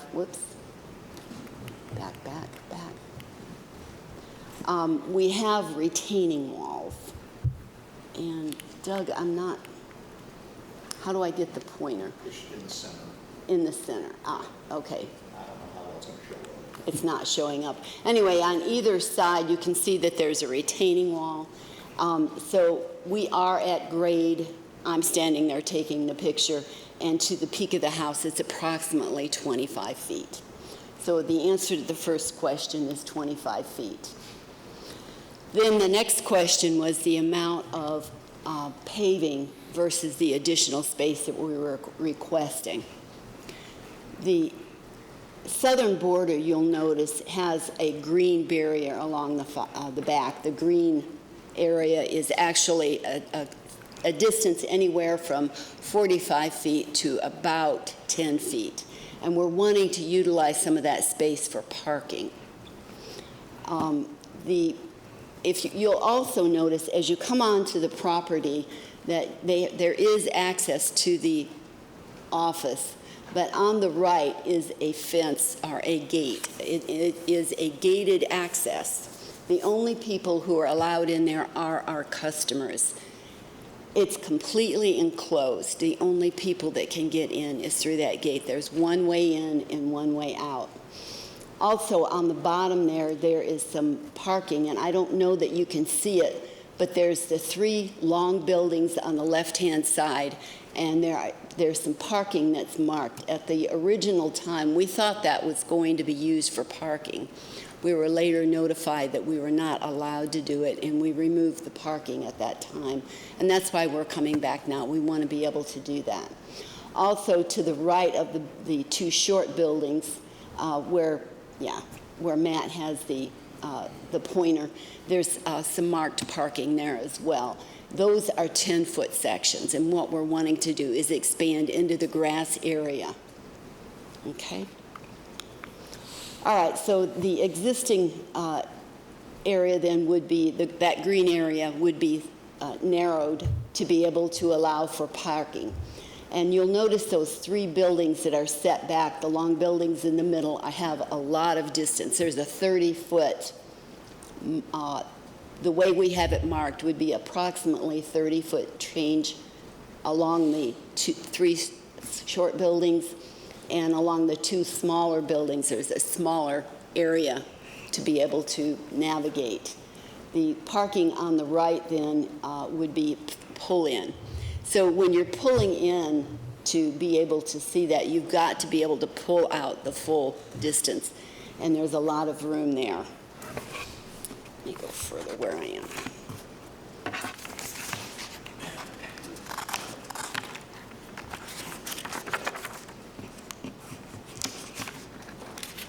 Anyway, what we've done here is we've tried to if we reduce the amount of the buffer to 10 feet, this is what it would look like.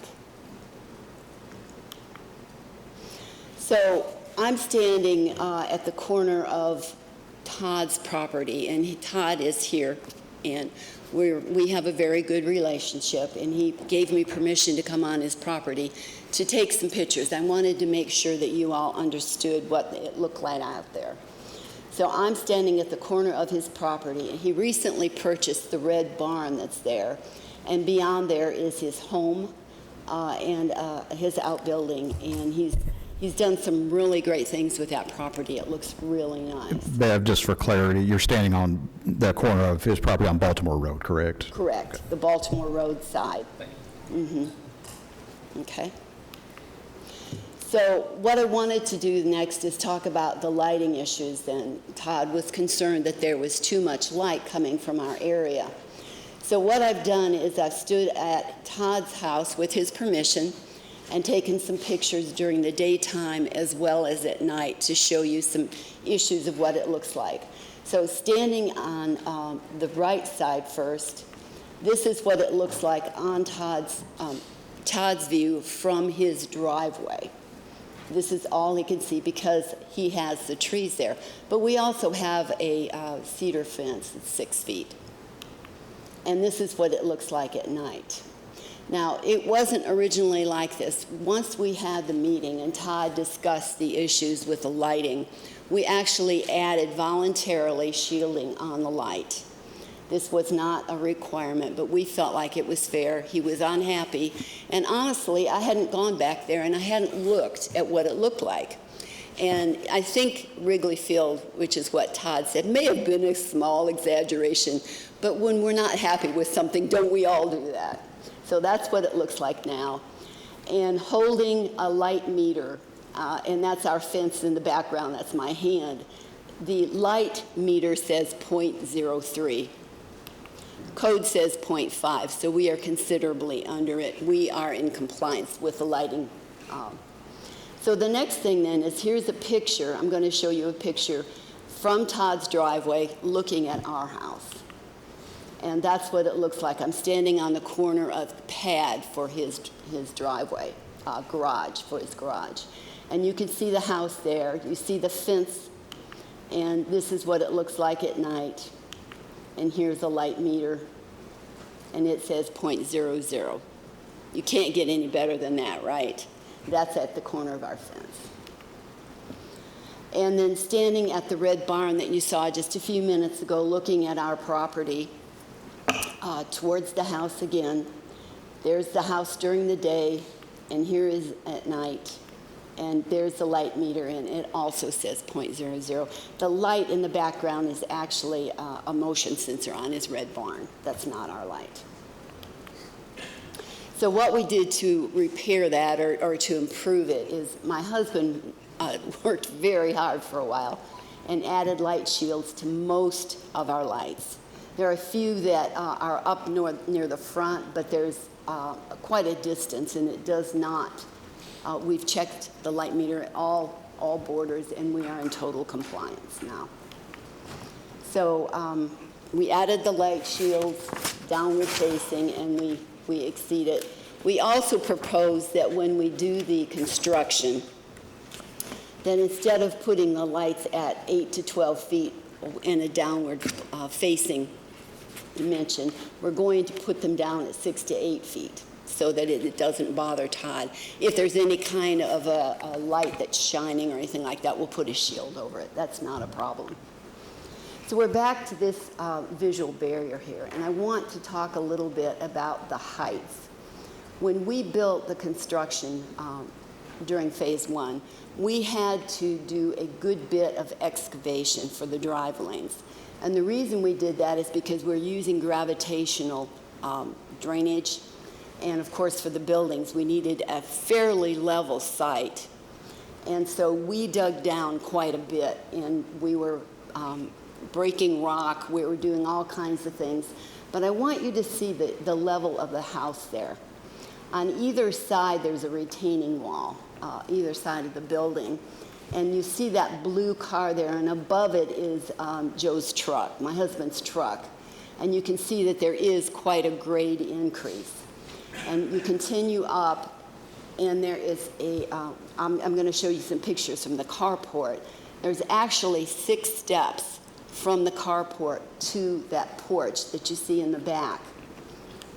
So here is Todd's house. And I didn't realize it until we started this, but Todd's house is actually at quite an advantage. He has a higher elevation than we do.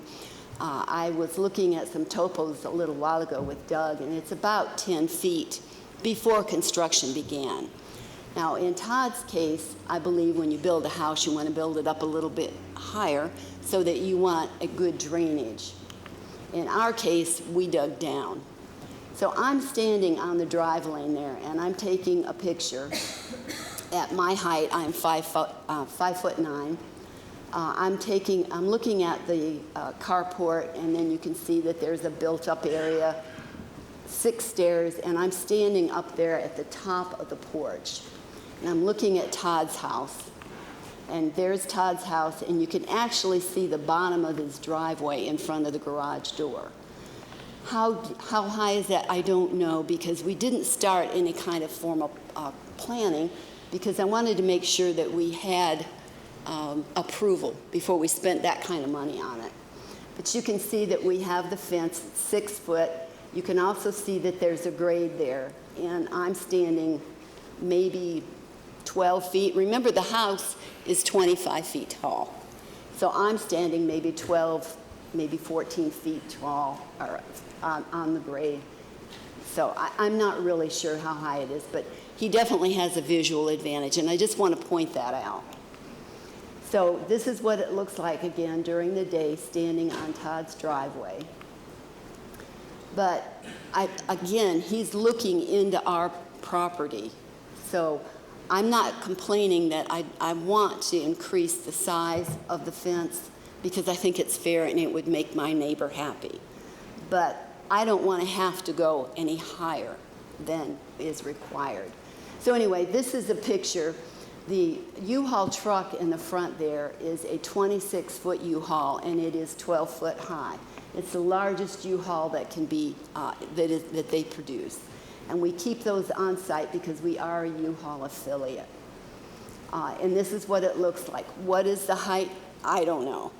Is it 6 feet below? I don't know, but I can tell you that that is a 12-foot truck at that site. And by the way, that's our drug dog. If anybody needs a really good recommendation for a drug dog, we got it.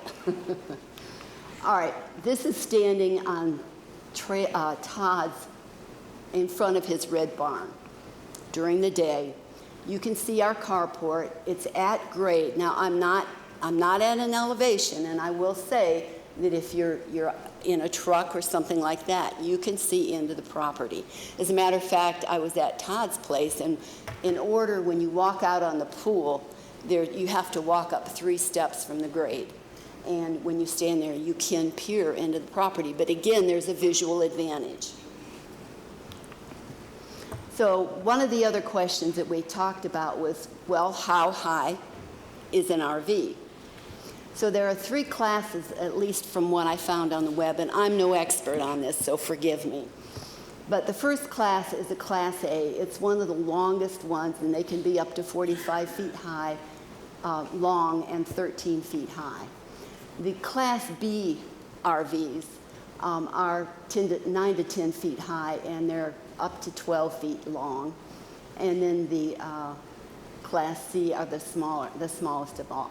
But they are a little bit taller, 10 to 12 feet tall. So what we've done is, because he has a visual advantage, because we want to make it better for all of us, we've marked the areas, and you'll see this in your planning book, with either a 1 or a 2. A 1 would be the largest, tallest RVs or boats or vehicles that we would put in that area. And the other reason is because of the distance. You have to be able to park these or back these things in and out, and that's where we have the most drive lane available. Number 2 is a little bit shorter. It's about 10 feet or more, a little bit shorter. And so we would have that as well as along the side on all the way across. That's what we've got for the shorter vehicles. That way, hopefully, it would minimize the amount of disturbance or the amount of visual for Todd. So the ordinance says that we must be able to completely screen from public view. The existing grade in the fence currently is estimated to be 12 feet because of the grade as well as the fence itself. Our parking plan allows for smaller, shorter vehicles to maneuver closest to Todd's house, and the larger vehicles further away to be out of sight from his pool area, which was in fact the area of concern for Todd. His property is uphill, however, and he will be able to see into our property to a certain extent. So we propose to extend the fence by 2 feet, which is the existing fence is currently 6 foot.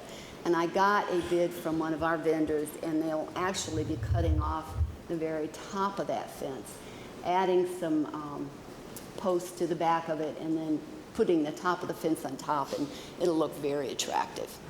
It's expensive, but we can do that. So now let's talk about the landscape plan. Mr. Chairman, sorry to interrupt. Can we get her a handheld mic to use? Because when she's looking at the screen, it's really hard to hear. Thank you. That's true. That's an omnidirectional Better? mic, so you can't hear. A lot of times you're not looking directly at it. That's All right. All right, so now we're going to talk about the landscape plan. Again, I want you to notice that the area is completely enclosed.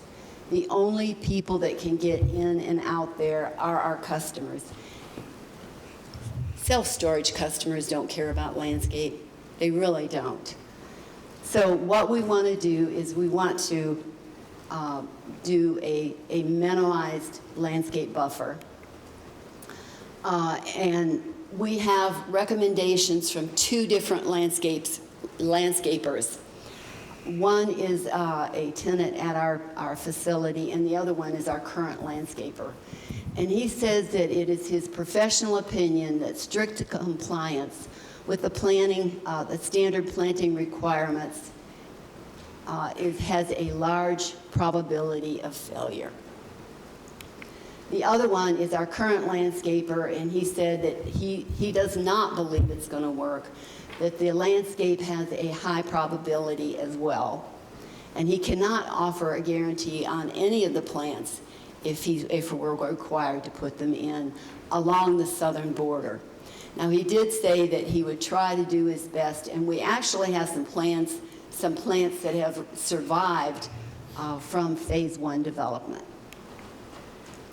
So if you look on the left, that is Baltimore Road, and the white circles represent trees that have died and have been had been removed for one reason or another. And the yellow would be an area that we propose to be grass only. This is what Baltimore Road looks like as of a few days ago, and you can see where the trees are missing. There are 2 deciduous trees still existing on that area. Both of them are showing signs of disease and will likely have to be removed as well shortly. This is what we have all over that property. It's karst. We had to bring in a rock hammer and do a lot of rock removal when we did phase 1.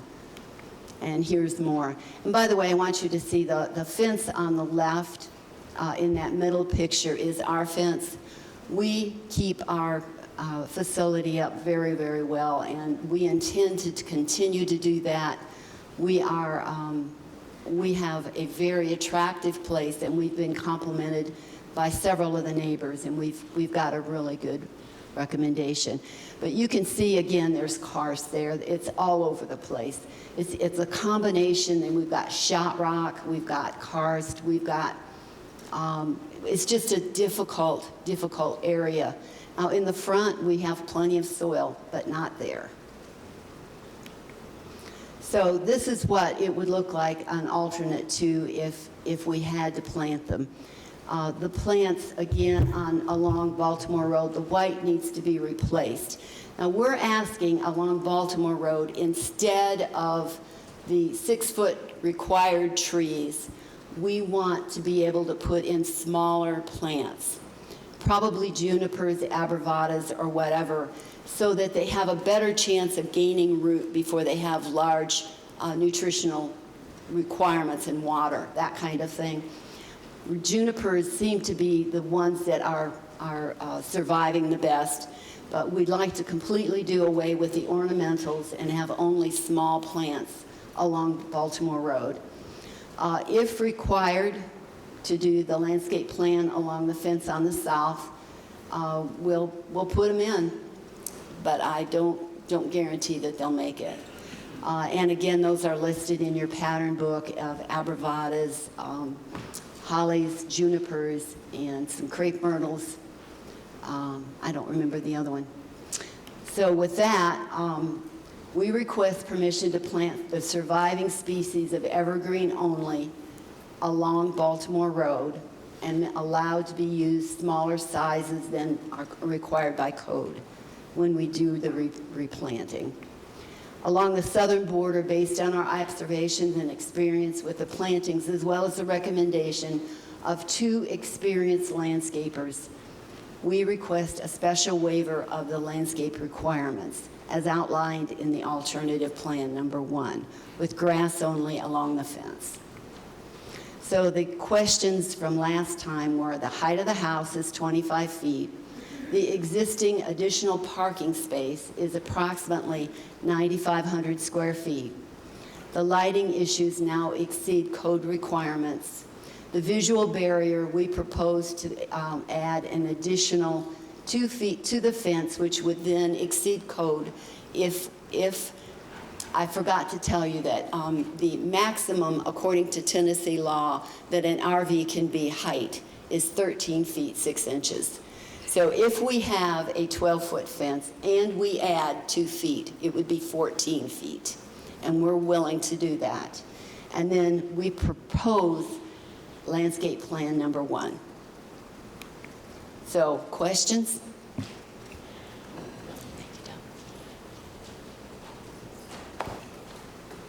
Any questions? All right. Thank you.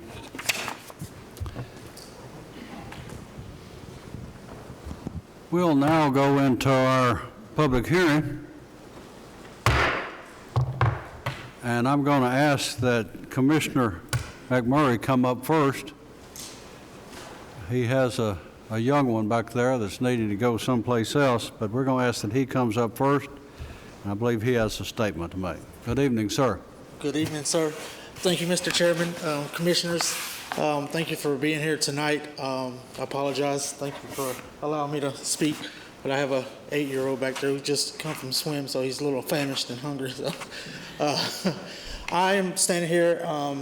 I've met with Ms. Bev and her husband a couple of years ago, and I've walked the property several times since then, and I also did it just a month or so ago as well. I will say I've never had any complaints or anyone that's emailed me or called me in regards to any complaints about it.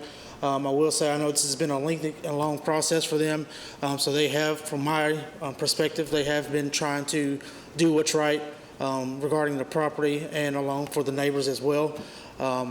Like I said, I've walked it, and it's very, very clean. It's beautiful. And so I'm glad to know that she and Mr. Todd, I think, and some other neighbors around that area, they're coming to an agreement on trying to move this project forward. So I'm just standing here just to say, if you have any questions, feel free to reach out to me, but I would like to see this project move forward if you all can tonight. So thank you for your time. Y'all have a good night. Thank you, Commissioner. Next? Anyone else? Anyone else?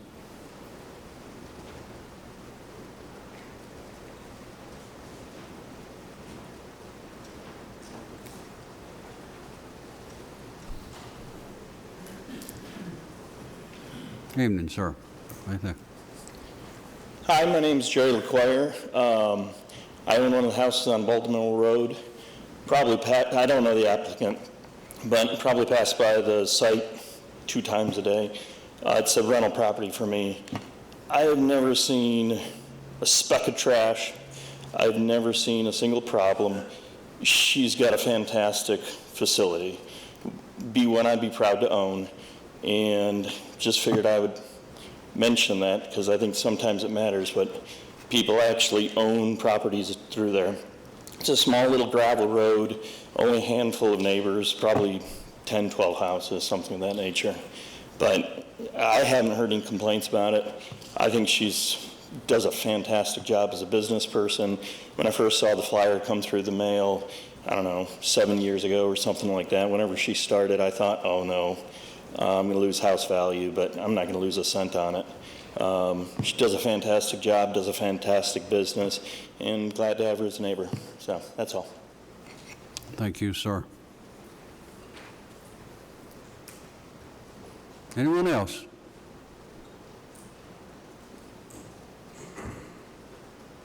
Not seeing anyone else. Session's closed. Commissioners? Mr. Chairman, Doug, your comments were the issue of buffering and vehicle parking are yet to be resolved, and the applicant plans to make a presentation during the meeting to explain their position on buffering along the property line. Staff is reserving their recommendation until that time. Have you developed a recommendation? Well, I think the discussion needs to be between those 2 alternatives. I guess which one are you more comfortable with? So I'm not going to say that staff has a preference one way or the other. I like the fact that she is presenting, extending the fence. I think that'll help, especially with the neighbors to the south. Regarding the landscape buffer, I certainly understand her position when it comes to, difficulty in planting and the survivability of some of those trees. So I guess the discussion really is, as far as the commission is concerned, do you prefer the first option where there are no trees along that southern property line, or if you would like to see some of the smaller trees that she proposed in alternative B? So, would a recommendation to approve with the staff's reaching a compromise and a solution with the applicant be appropriate? Well, I suppose it could be. Honestly, I'd like a recommendation made here at the meeting one way or the other. That way it doesn't come to the county commission and we're saying, okay, we're still trying to bat this around. I'd rather it be vetted here. If there's concerns one way or the other, I think this is the place to bring those concerns forward. I'll be glad to jump in there. I've looked at the south border. I've looked at the dead trees. I'm going to make a motion that after watching what we just seen, I think it's, other than my facility, it may be the cleanest one in the county. I'm going to make a recommendation that we approve this and we follow the landscaping plan. Number 1 is the alternative based on my personal witness of what's on that backside. Second. And staff's comments. Second. Motion and a second. Further discussion? Mr. Chairman? Yes, sir. So back during the day when Ms. Bev brought this before the Planning Commission, before building or anything, the neighborhood out there was just up in arms as opposed to it. And she had several meetings. She made guarantees and I think some promises that she has lived up to. As Commissioner Thompson said, that her property probably looks better than yours, maybe. And to see that she spent several months meeting with the neighbors and spending money to accommodate them. And then to hear the other resident saying that no one in the neighborhood that he recollects opposing this and no one speaking, I just can't say enough that she has done her due diligence, and she spent some time and money to do that, which is impressive to me. So I support the alternative one, and envy Commissioner McMurray. I think she still should be my constituent. So those are my comments. Okay. Any other comments? Madam Secretary, call the roll. Jason Beavers. Yes. Amber Brown. Yes. Trey Gooch. Yes. Shannon Hicks. Yes.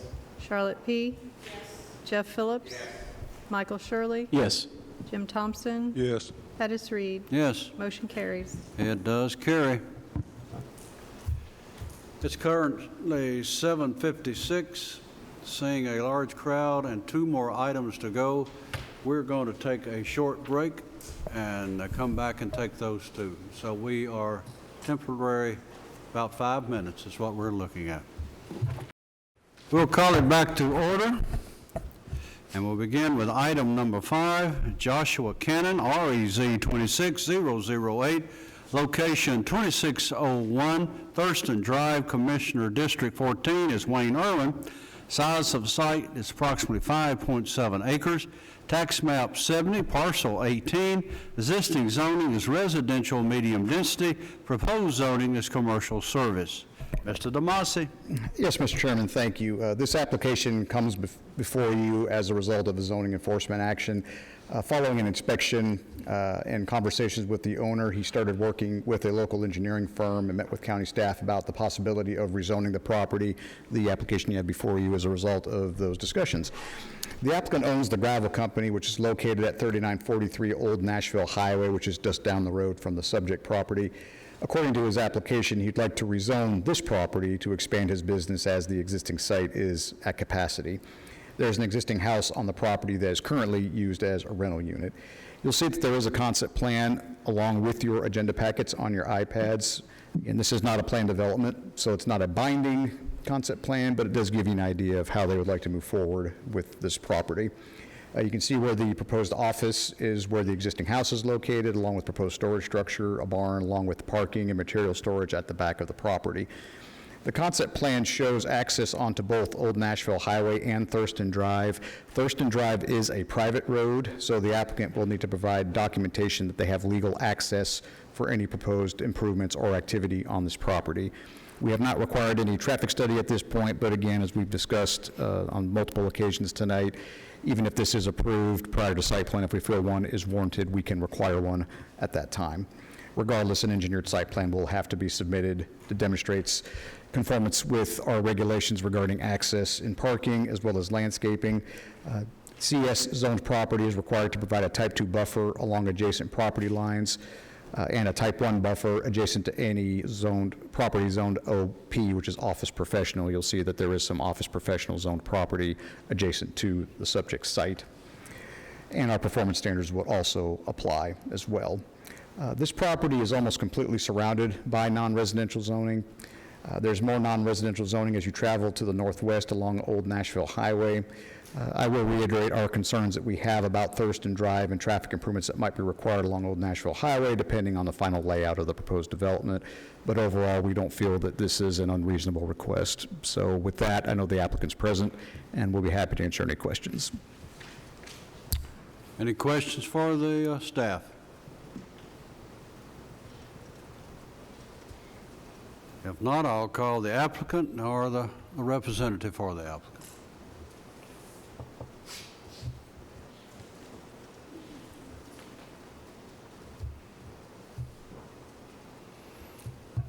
Good evening, sir. Good evening, Rob Mulchin. Mr. Josh Cannon is here with the gravel company, the applicant for the property. Mr. Cannon is, as Doug spoke about, wanting to look at taking this property that he owns and making it into his headquarters, more or less, for his business. Mr. Canon and the gravel company has 3 locations, one of which is just down the street about 3,000 feet. He also has another location in Nashville, and he also has a location in Gallatin. So this is their home. This is kind of where they want to make their homestead for their business, and they see this opportunity for the land they own to increase the use of the property that they had down the street, because it is landlocked and it is rather small for the operation that they have. This property is much larger and gives them a better opportunity to present more opportunities for their business to grow, but also become their home base, because it will tear down the existing home and build a small little office space there that will be the headquarters for the business on that side. So that's more or less what the application is for. We feel that the application is in the right location based on the zoning that's around it, and we look forward to any questions you may have now or after the public hearing. Commissioners, any questions? Thank you, sir. Thank you all.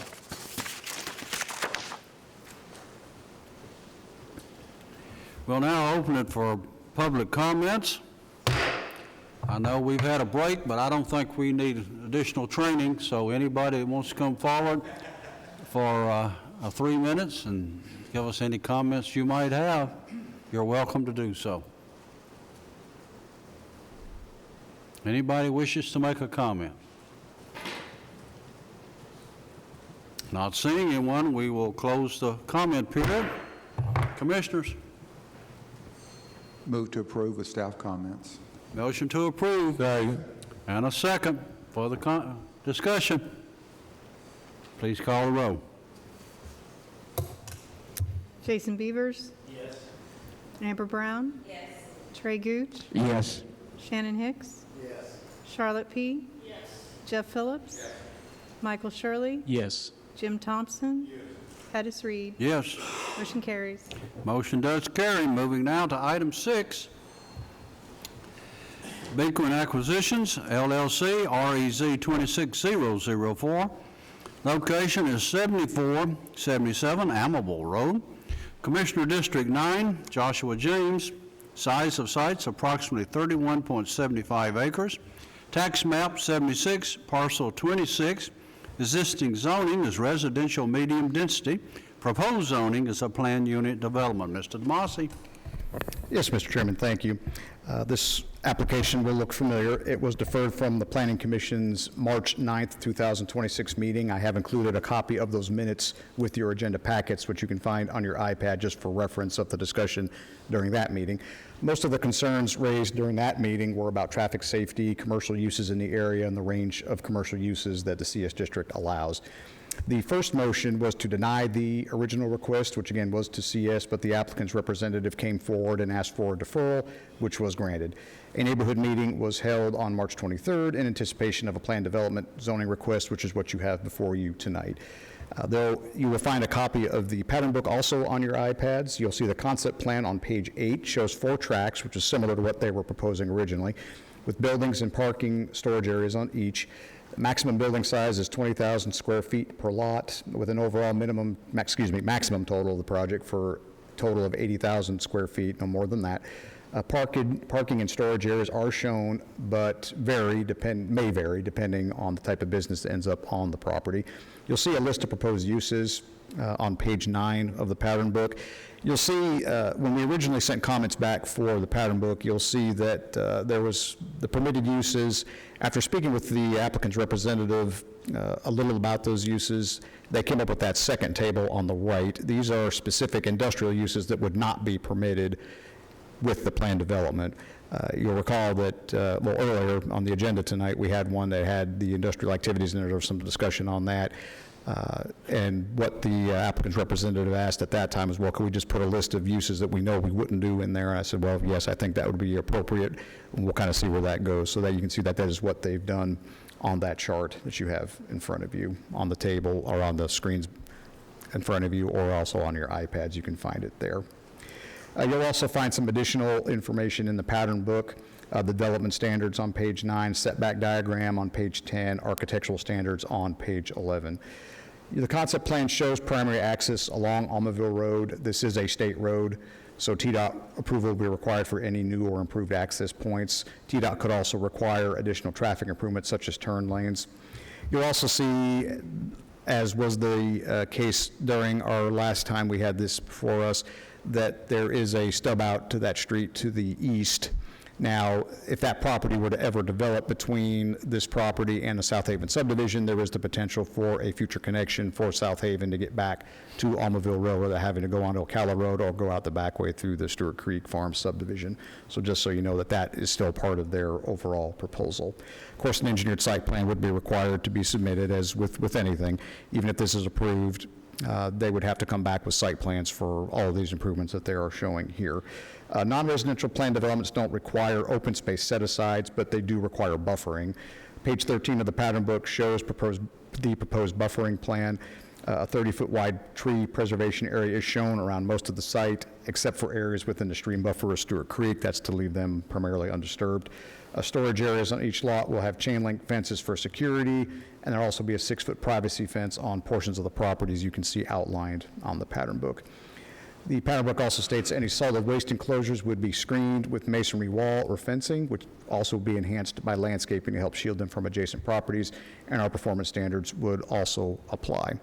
I will say that we did have a traffic, I guess it was an access report, it wasn't a full TIS, that was scoped. The study's been completed. We have not heard back, we haven't heard back from our third-party consultant yet regarding the access right there at Almaville Road.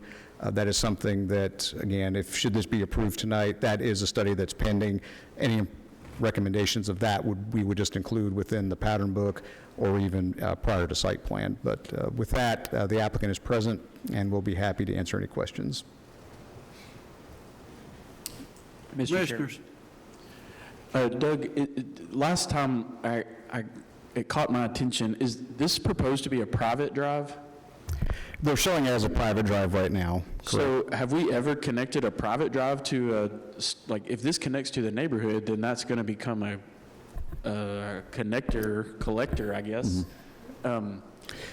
Are we going to road? Well, I think that's something that should be discussed as to whether or not that would be more appropriate as a public road. If it's going to be a private road and it's going to have a connection like that, it should at least be built to county road specifications.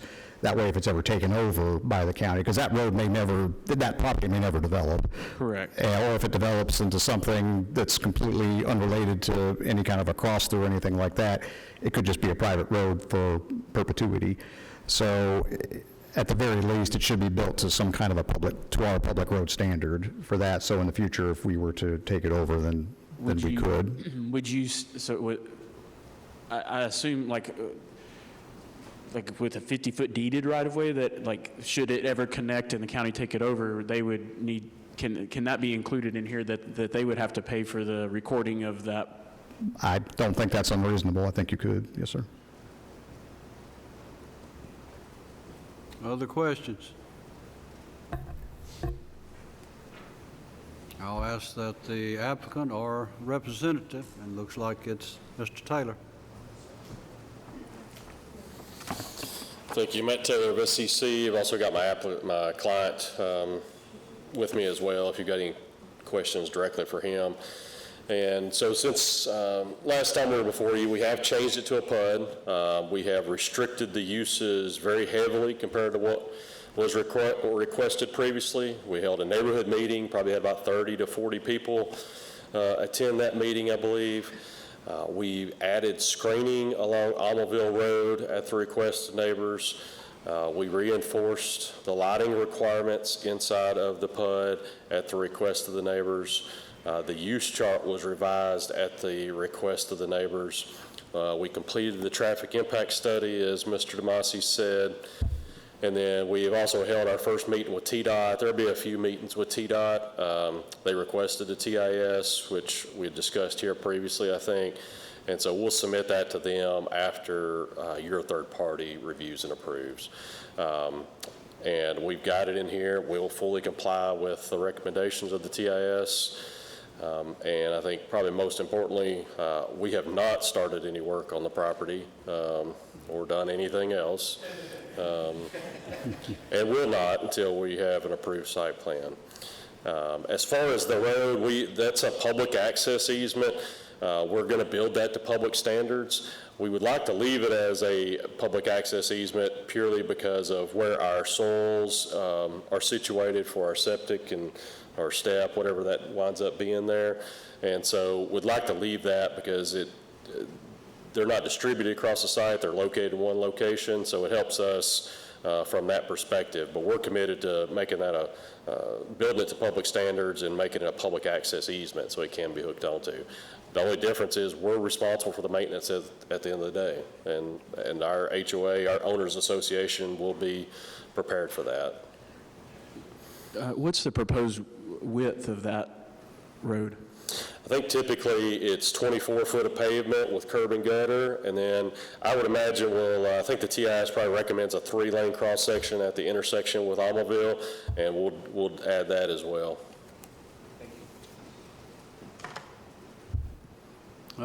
Other questions?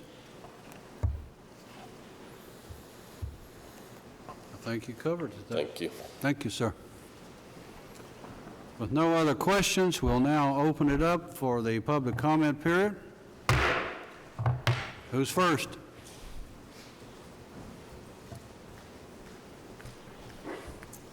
My name is Mary Brabham. I live at 1402 Mockingbird Lane in Murfreesboro, but Amelville is where I grew up and where my parents continue to live. First off, this is not about not wanting to live next to a warehouse. This is about preserving the integrity of history of our community. Some of you guys may want to use Amelville Bamboo Company and Amelville Market as reasons for commercial development. However, Amelville Bamboo Company, although licensed as a business, is an owner's residence. Amelville Market has been in operation since 1879 and is a unique piece of our history, not a precedent for commercial development. In addition, the existing congestion from the nearby convenience center is already a concern. Adding new commercial zone would only exacerbate that hazard. This section of Highway 102 has never been widened and remains ill-equipped to handle any additional traffic to this area. Therefore, this type of development would only compound existing traffic issues and create further safety concerns for residents. In light of all this, it's clear that our County Planning Commission needs to do a better job of ensuring that infrastructure is adequate and in place before approving any building projects. Thank you. Thank you. Next.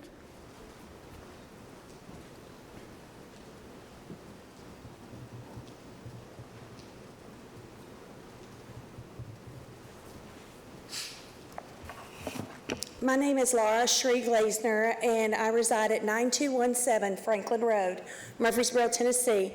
I am the daughter of Joan and Tommy Sanford, who reside on Amelville Road at 7360 Amelville Road, and my mother also owns property at 7252 Amelville Road as well. I have been a part of Amelville my entire life, all 55 years of my life. I do have concerns about bringing commercial property into the core part of our Amelville community. As our country is celebrating their 250th anniversary, I do have a concern of us bringing commercial property into that core area. It's between Spantown Road and Independence Hill Road. It is a small community. The roads are very close to the properties. The houses sit very close to those roads. I do have a concern about traffic, and I would, like Mary Ann said, I would love to preserve our community feeling the way that the small community feels. Traffic is a huge concern to me. We were at 7477 Saturday. It took us 3 to 5 minutes to pull out of the driveway there because of the traffic. The infrastructure, that bothers me because the road is crumbling on the sides of the road. There's always potholes right in front of the Amelville Market. You can tell that the large vehicles, trucks and tractors, trucks and trailers and tractor trailers and stuff like that going through there, dump trucks. So we know that if it's commercial property, there will be supply trucks coming in. Most of the time, those are through tractor trailer trucks. I spoke about this last time because I live on 9217 Franklin Road. I'm across the street from, I think it was, I'm not sure if it's named Site One Nursery now or used to be, I can't think of the name of it, but the nursery that's right there on on Highway 96, we have tractor trailer trucks parked in front of our house overnight while they're waiting to deliver supplies for the next day. We need to make sure that that is not going to be a problem. The management of the properties, we want to we don't really want commercial property there. We have concerns about flooding, concerns about water going, pollution and different things washing into the creek and causing problems like that. I don't think I have anything else really, but we just have a concern about this also being a corridor for more commercial property and that destroying our community feeling that we have in Amelville. So, thank you. Thank you. Next.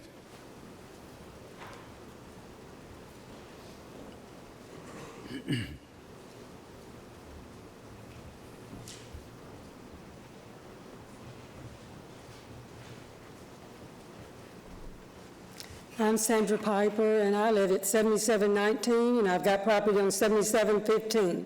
And all this is going to be right at the end of my land and behind my land, but it's mainly the traffic on the road that I'm concerned about. Because if you look at the road like y'all did a while ago and see how the edges of the roads are, most of Amelville Road is off. This morning, my husband went to the man's house next to the dumpsters, and it's real deep. It's this deep or deeper down from his land down, and a truck went off, and it got back up just lucky. My husband said they go off the road all the time. If y'all look at where the road is and show it as the road and go down through there, you'll see there's no sides on most of Amelville Road. And we already have dump trucks that run us off the road, so we don't want any more traffic. And we want it to stay like it is. Like it's been, I've been there 42 years and I don't want it changed.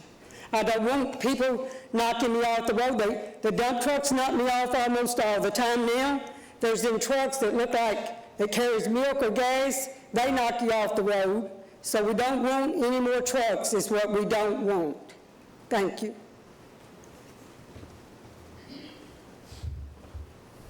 Next.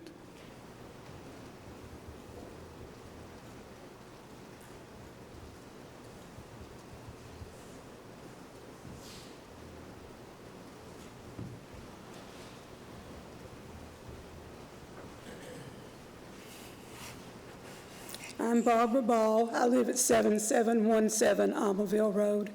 Been there for 47 years. Where the warehouses would be right behind my property. She's my sister that just talked.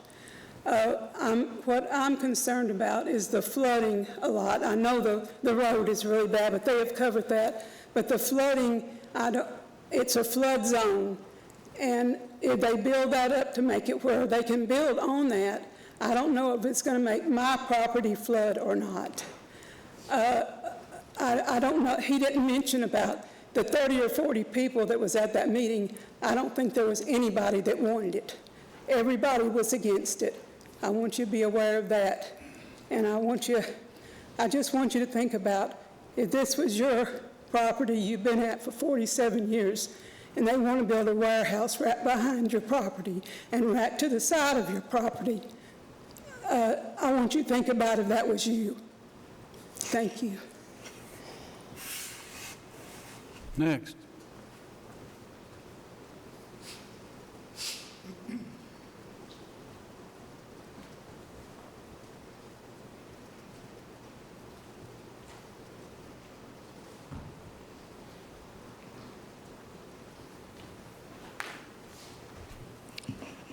My name is Chris Bucher. I live at 7361 Amelville Road, right next to this property. And I'm afraid I'm going to have to disagree with my neighbors. And part of this has to do with the neighborhood meeting we had and how I got schooled there. Commissioner James helped quite a bit. So did Mr. DeMasi. We understand differently about, I think, what we heard there, sounds like, because one, no concern about flooding. I already know the engineers are going to have to take care of that. The state would not let them get away with it. Traffic issue, I absolutely agree. I hate that we have the traffic we do there. My business contributes somewhat to it. When you have air conditioning guys come and work on your house or whatever, and trailers that are picking our plants up, it becomes an issue. But it's not a serious issue. You have some traffic. Taxes is an issue. If you have residential property, because it's coming, we're going to have development there. I think it is, well, I don't want to be insulting. For me, I need to understand that we're going to have development out there. It's coming. You can see it whether you look at the next county over. What I don't want is what's at the other end of Almaville Road. I don't want those giant warehouses there. And as Commissioner James explained to us, this specific piece of property stands partly in the way of those giant warehouses coming in there. I don't want the semis coming in. Small trucks and trailers, we're used to that. That's no big deal. That's what this property would probably do. It'll also generate taxes for the county. Residences drain taxes. We have to have schools for the kids that go in there. So which one helps my pocket the best?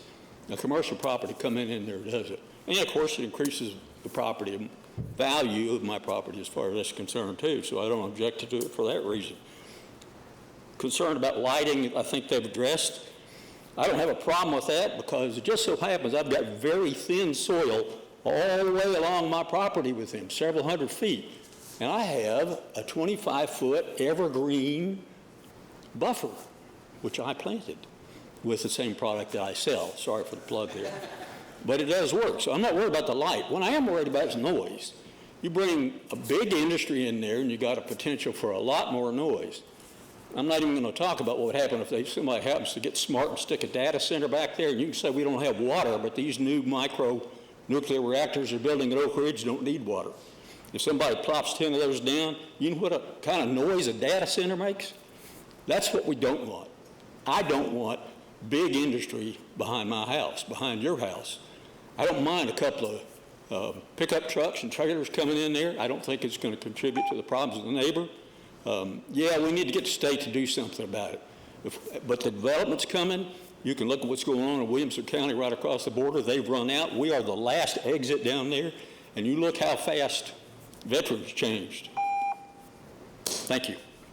Thank you, sir. Next. Anyone else? If not, we're closing out the discussion. Commissioners.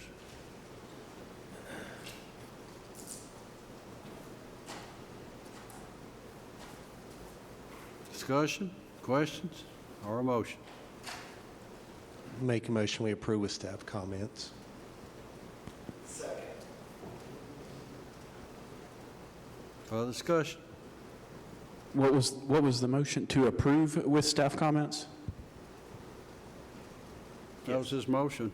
Thank you. I have a question.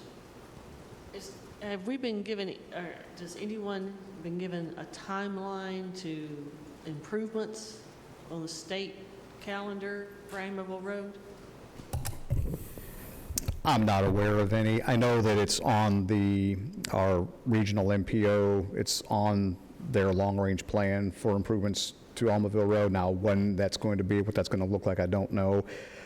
There is quite a bit of development occurring on Almaville Road, not just with the county. You know, we've considered a couple of developments closer to the interstate, I-840 there, one on Ocala Road and then one right at the southwest quadrant of the intersection, or the interchange.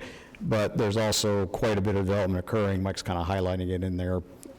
So I'm hoping sooner rather than later, but we haven't been giving any kind of a timeline to answer your question. How far away is this from 840? Mile, 2 miles, 3 miles? It's, I think it's a little, Mike's going to do a quick. Less than a mile? Matt, do you know the exact distance between? About 3/4 of roughly. I think I heard that. Someone in the audience said about 3/4 of a mile. Yeah. How close is the city of Smyrna to this area? Right about the same, honestly. Yeah, it's probably, I'd say, between 3/4 of a mile to a mile to the north. Looks like it's about the same distance from this site to the interchange. and they're headed that way. Would you like Mr. Taylor to come back up and give you those answers?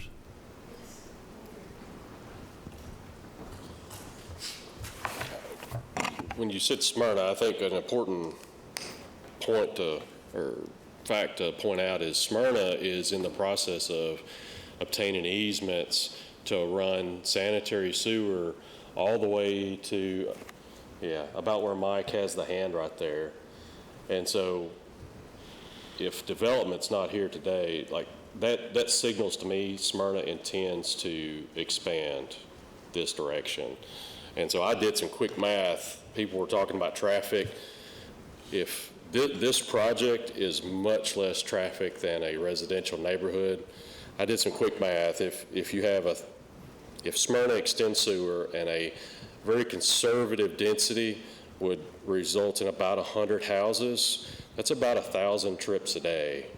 And so the traffic on something like that would be much more intense than what we're proposing with this particular project. Matt, is that calculation based on overall acreage of the lot or based on the land outside of the flood zone? I just did 3 to the acre over the whole thing. And so even if you take out, say you cut that to 75, you're still talking 750 trips a day. Yeah, I don't disagree that I just wanted to make sure we're on the same page on the math calculation there. And whenever I do density, I normally look at the whole thing. And so, I don't know what size lots. I have no idea what Smyrna would approve here. But if they're extending sewer, they're going to want to get paid back. I don't imagine they would turn down an annexation. And so even if it's 2, let's say it's 2 units to the acre, that's still in the 60, do that math, 600 trips a day, plus the kids, the school buses. This is by far a much less intensive project than those. Matt, while you're up here, can you tell me some of the allowed uses that would fall under the light industrial activities and transport and warehousing? I don't know if I have a specific, the way the county zoning ordinance is set up, it is, it has the broad, I'm going to call them broad uses, which is what's listed on the left side of page 9. And then it has very specific uses, which we have went in and dug out on the right-hand side. And so I would have to go into maybe Appendix A inside the county zoning ordinance to start picking others out. Some of the ones that we have specifically excluded are the ones that introduce more big semis, like, refrigerated warehousing. Whenever I think about that, I think of the one on Joe B. Jackson. That's trucks in all day, they're sitting there overnight. That's not what we wanted out here. It's not what the neighbors want. And then same thing with like truck stops, truck terminals. We're not trying to introduce that. I think we've expressed that, we think this site is ideal for smaller contractors, landscape guys, plumbing, electricians, something like Eubank Electric out on Manchester Highway. Those sorts of small businesses, I think, would thrive here. They would be able to serve Smyrna as well as the rest of Rutherford County and Williamson County because of its accessibility to 840. Since this road is a private drive, have you done a project like that where, like, as I'm a planning commission, I'm planning that that's going to connect to that other neighborhood? Mm-hmm. Like, I need to make that assumption. I don't think the county ever does inspections on roads that are, okay, Mike, thank you. Mike, can you speak? You know where I'm going with this. You're right. Private drives, private roads are constructed to the same standards as public roads, and we do inspect those. We're inspecting South Haven and Del Webb. Those are all private. And in case they fall into the county. Well, they're all to be maintained by the homeowners association, but those are built to public standards. So are there any additions that need to be made to this PUD to ensure that the road is built, if the county were to take it over, that it's A-okay? Nothing else? No, it's a requirement. Private roads are constructed to public standards. Okay, thank you. Yes. I think we'd be glad for them to maintain it. Mr. Chair, anything else for Mr. Taylor? Well, maybe. Do you agree with Matt's analysis that he's taken out all the larger trucks on the non-permitted uses and activities? I don't have a list of everything that's transport warehousing. Now, some of the ones that he identified are some of the ones that I had some concerns about, the truck terminals, freight handling services, those kind of things. Actually, when we talked about this, originally I told him maybe he should just take that part of it out, quite frankly. But that's when he came up with the idea, well, can we just put a list here of things that we definitely don't want to see there, because there may be some uses classified as transport warehousing that might not be as objectionable as some others. So he's gotten several of the big ones now. Have I gone through the ordinance and just checked every single one? Well, I have it not. doesn't seem like anybody has that answer. Mm-hmm. Everybody says, no one is definite on the industrial activities. I can say I printed out the Appendix A or B, I think whatever. it's C, actually. Is it C? So whatever the appendix is, I went through and did exactly what I'd like to find the ones that are going to attract more. I'm not saying there will never be a semi-truck here. I want to be clear about that. What we're not wanting is continuous, regular trucks. Like if there's somebody that shows up once a week, okay. Like I even have a semi-truck show up to my work occasionally to deliver paper. Now, that's an infrequent visit, but they might show up once a month, they might show up once every 2 weeks. It is very infrequent, and that's how we see these uses. And so that's exactly why we went through the non-permitted uses, was to get rid of ones that would cause that sort of traffic. And so I've went through that. If Doug wants to go through it and tell us he thinks there's a few more, we're happy to look at those as well. Obviously, we want to keep the list as broad as we can because we want to be successful, because we do have to go recruit for businesses to come in here, but we want to be good neighbors. I mean, I think with all the effort that we put forward and with the list, the uses that we volunteered, I think that we're showing that. We're happy to evaluate more if Doug sees some that I have missed. And I find that's acceptable to me. I can go through here and we can, there's a handful, but I'm sure we can come to a general agreement prior to county commission should this go forward. Yeah. Thank you, sir. Thank you. Right, we have a motion and a second. Got a motion second. It was helpful for me a minute ago when you had the commissioner from that area state the position. And I think the commissioner from that area could help me with my vote. I'd like to understand that position. He knows the people, he knows the area. Let's hear if there's a possibility. I'd like to know what that is. So you want to hear from that commissioner? If he's available, I understand he may be. He's sitting back there in the corner. Help me. He's been sitting back there most tonight. He might want to stand up for a while. Commissioner, you want to come forward and say something? Doug, before we get You've never been quiet in a commission meeting. Why don't you come forward now? He sits beside me. I have to hold him down every now and then. Do I need to make that part of my motion is for you to review this? If you would, that'd be help. That's just belts and suspenders, yeah. Forgive me, my day starts at 2 a.m., so I am very tired at this point. Position is really trying to balance the feeling of not wanting change, mixed with growth is barreling down our door via Smyrna, that sewer line, and the inevitable. The property is for sale. Whether this deal goes through or not, something is coming. And if this deal, as it sits, is willing to lock in as a PUD, willing to lock in certain criteria, willing to work with the neighbors to help appease as much as they can to do it. So I look at it as, with all that balanced out, kind of the devil in your hand is better than the unknown. If you let this one or kill this one here and now, the problem is what you can create tomorrow that you will no longer have that say. For example, a lot of people don't recognize, and I'm sure you all know, once they choose to annex into Smyrna, they don't listen to any of us anymore. We're completely out of the loop, and we're stuck with what we're stuck with. and then who knows what's going to be, and that's going to be more of a problem.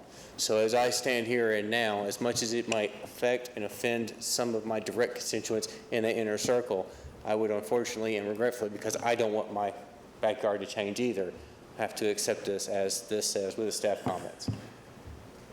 Do you have any questions directly for me? Thank you, sir. Joshua James, I didn't introduce him as such, but I appreciate you being here tonight and coming forward. This gave me an opportunity to get a little bit of gigging on him. I've only got a few more weeks with him, so I won't be coming back. He'll be coming back, I'm pretty sure. And, the amount of nudging that this guy gives me, the elbows he gives me during the change, I tell you. To let some of you know, when I step down from here, I become, to my highest office, I become a citizen. And I'll go back to my old job. My pen comes forward again. But appreciate you being here, Commissioner. Any other things? Anything else? Call the roll. Jason Beavers? Yes. Amber Brown? Yes. Trey Gooch? Yes. Shannon Hicks? Yes. Charlotte P? Yes. Jeff Phillips? Yes. Michael Shirley? Yes. Jim Thompson? Yes. Pettis Reed? Yes. Motion carries. It does carry. Just a reminder, all rezoning regulation amendments request will be reconsidered at the June 11th Board of Commissioners meeting unless deferred or withdrawn by the Planning Commission. Staff reports and other business. I don't have anything, sir. I have nothing else either. If nothing else to be discussed, we are adjourned.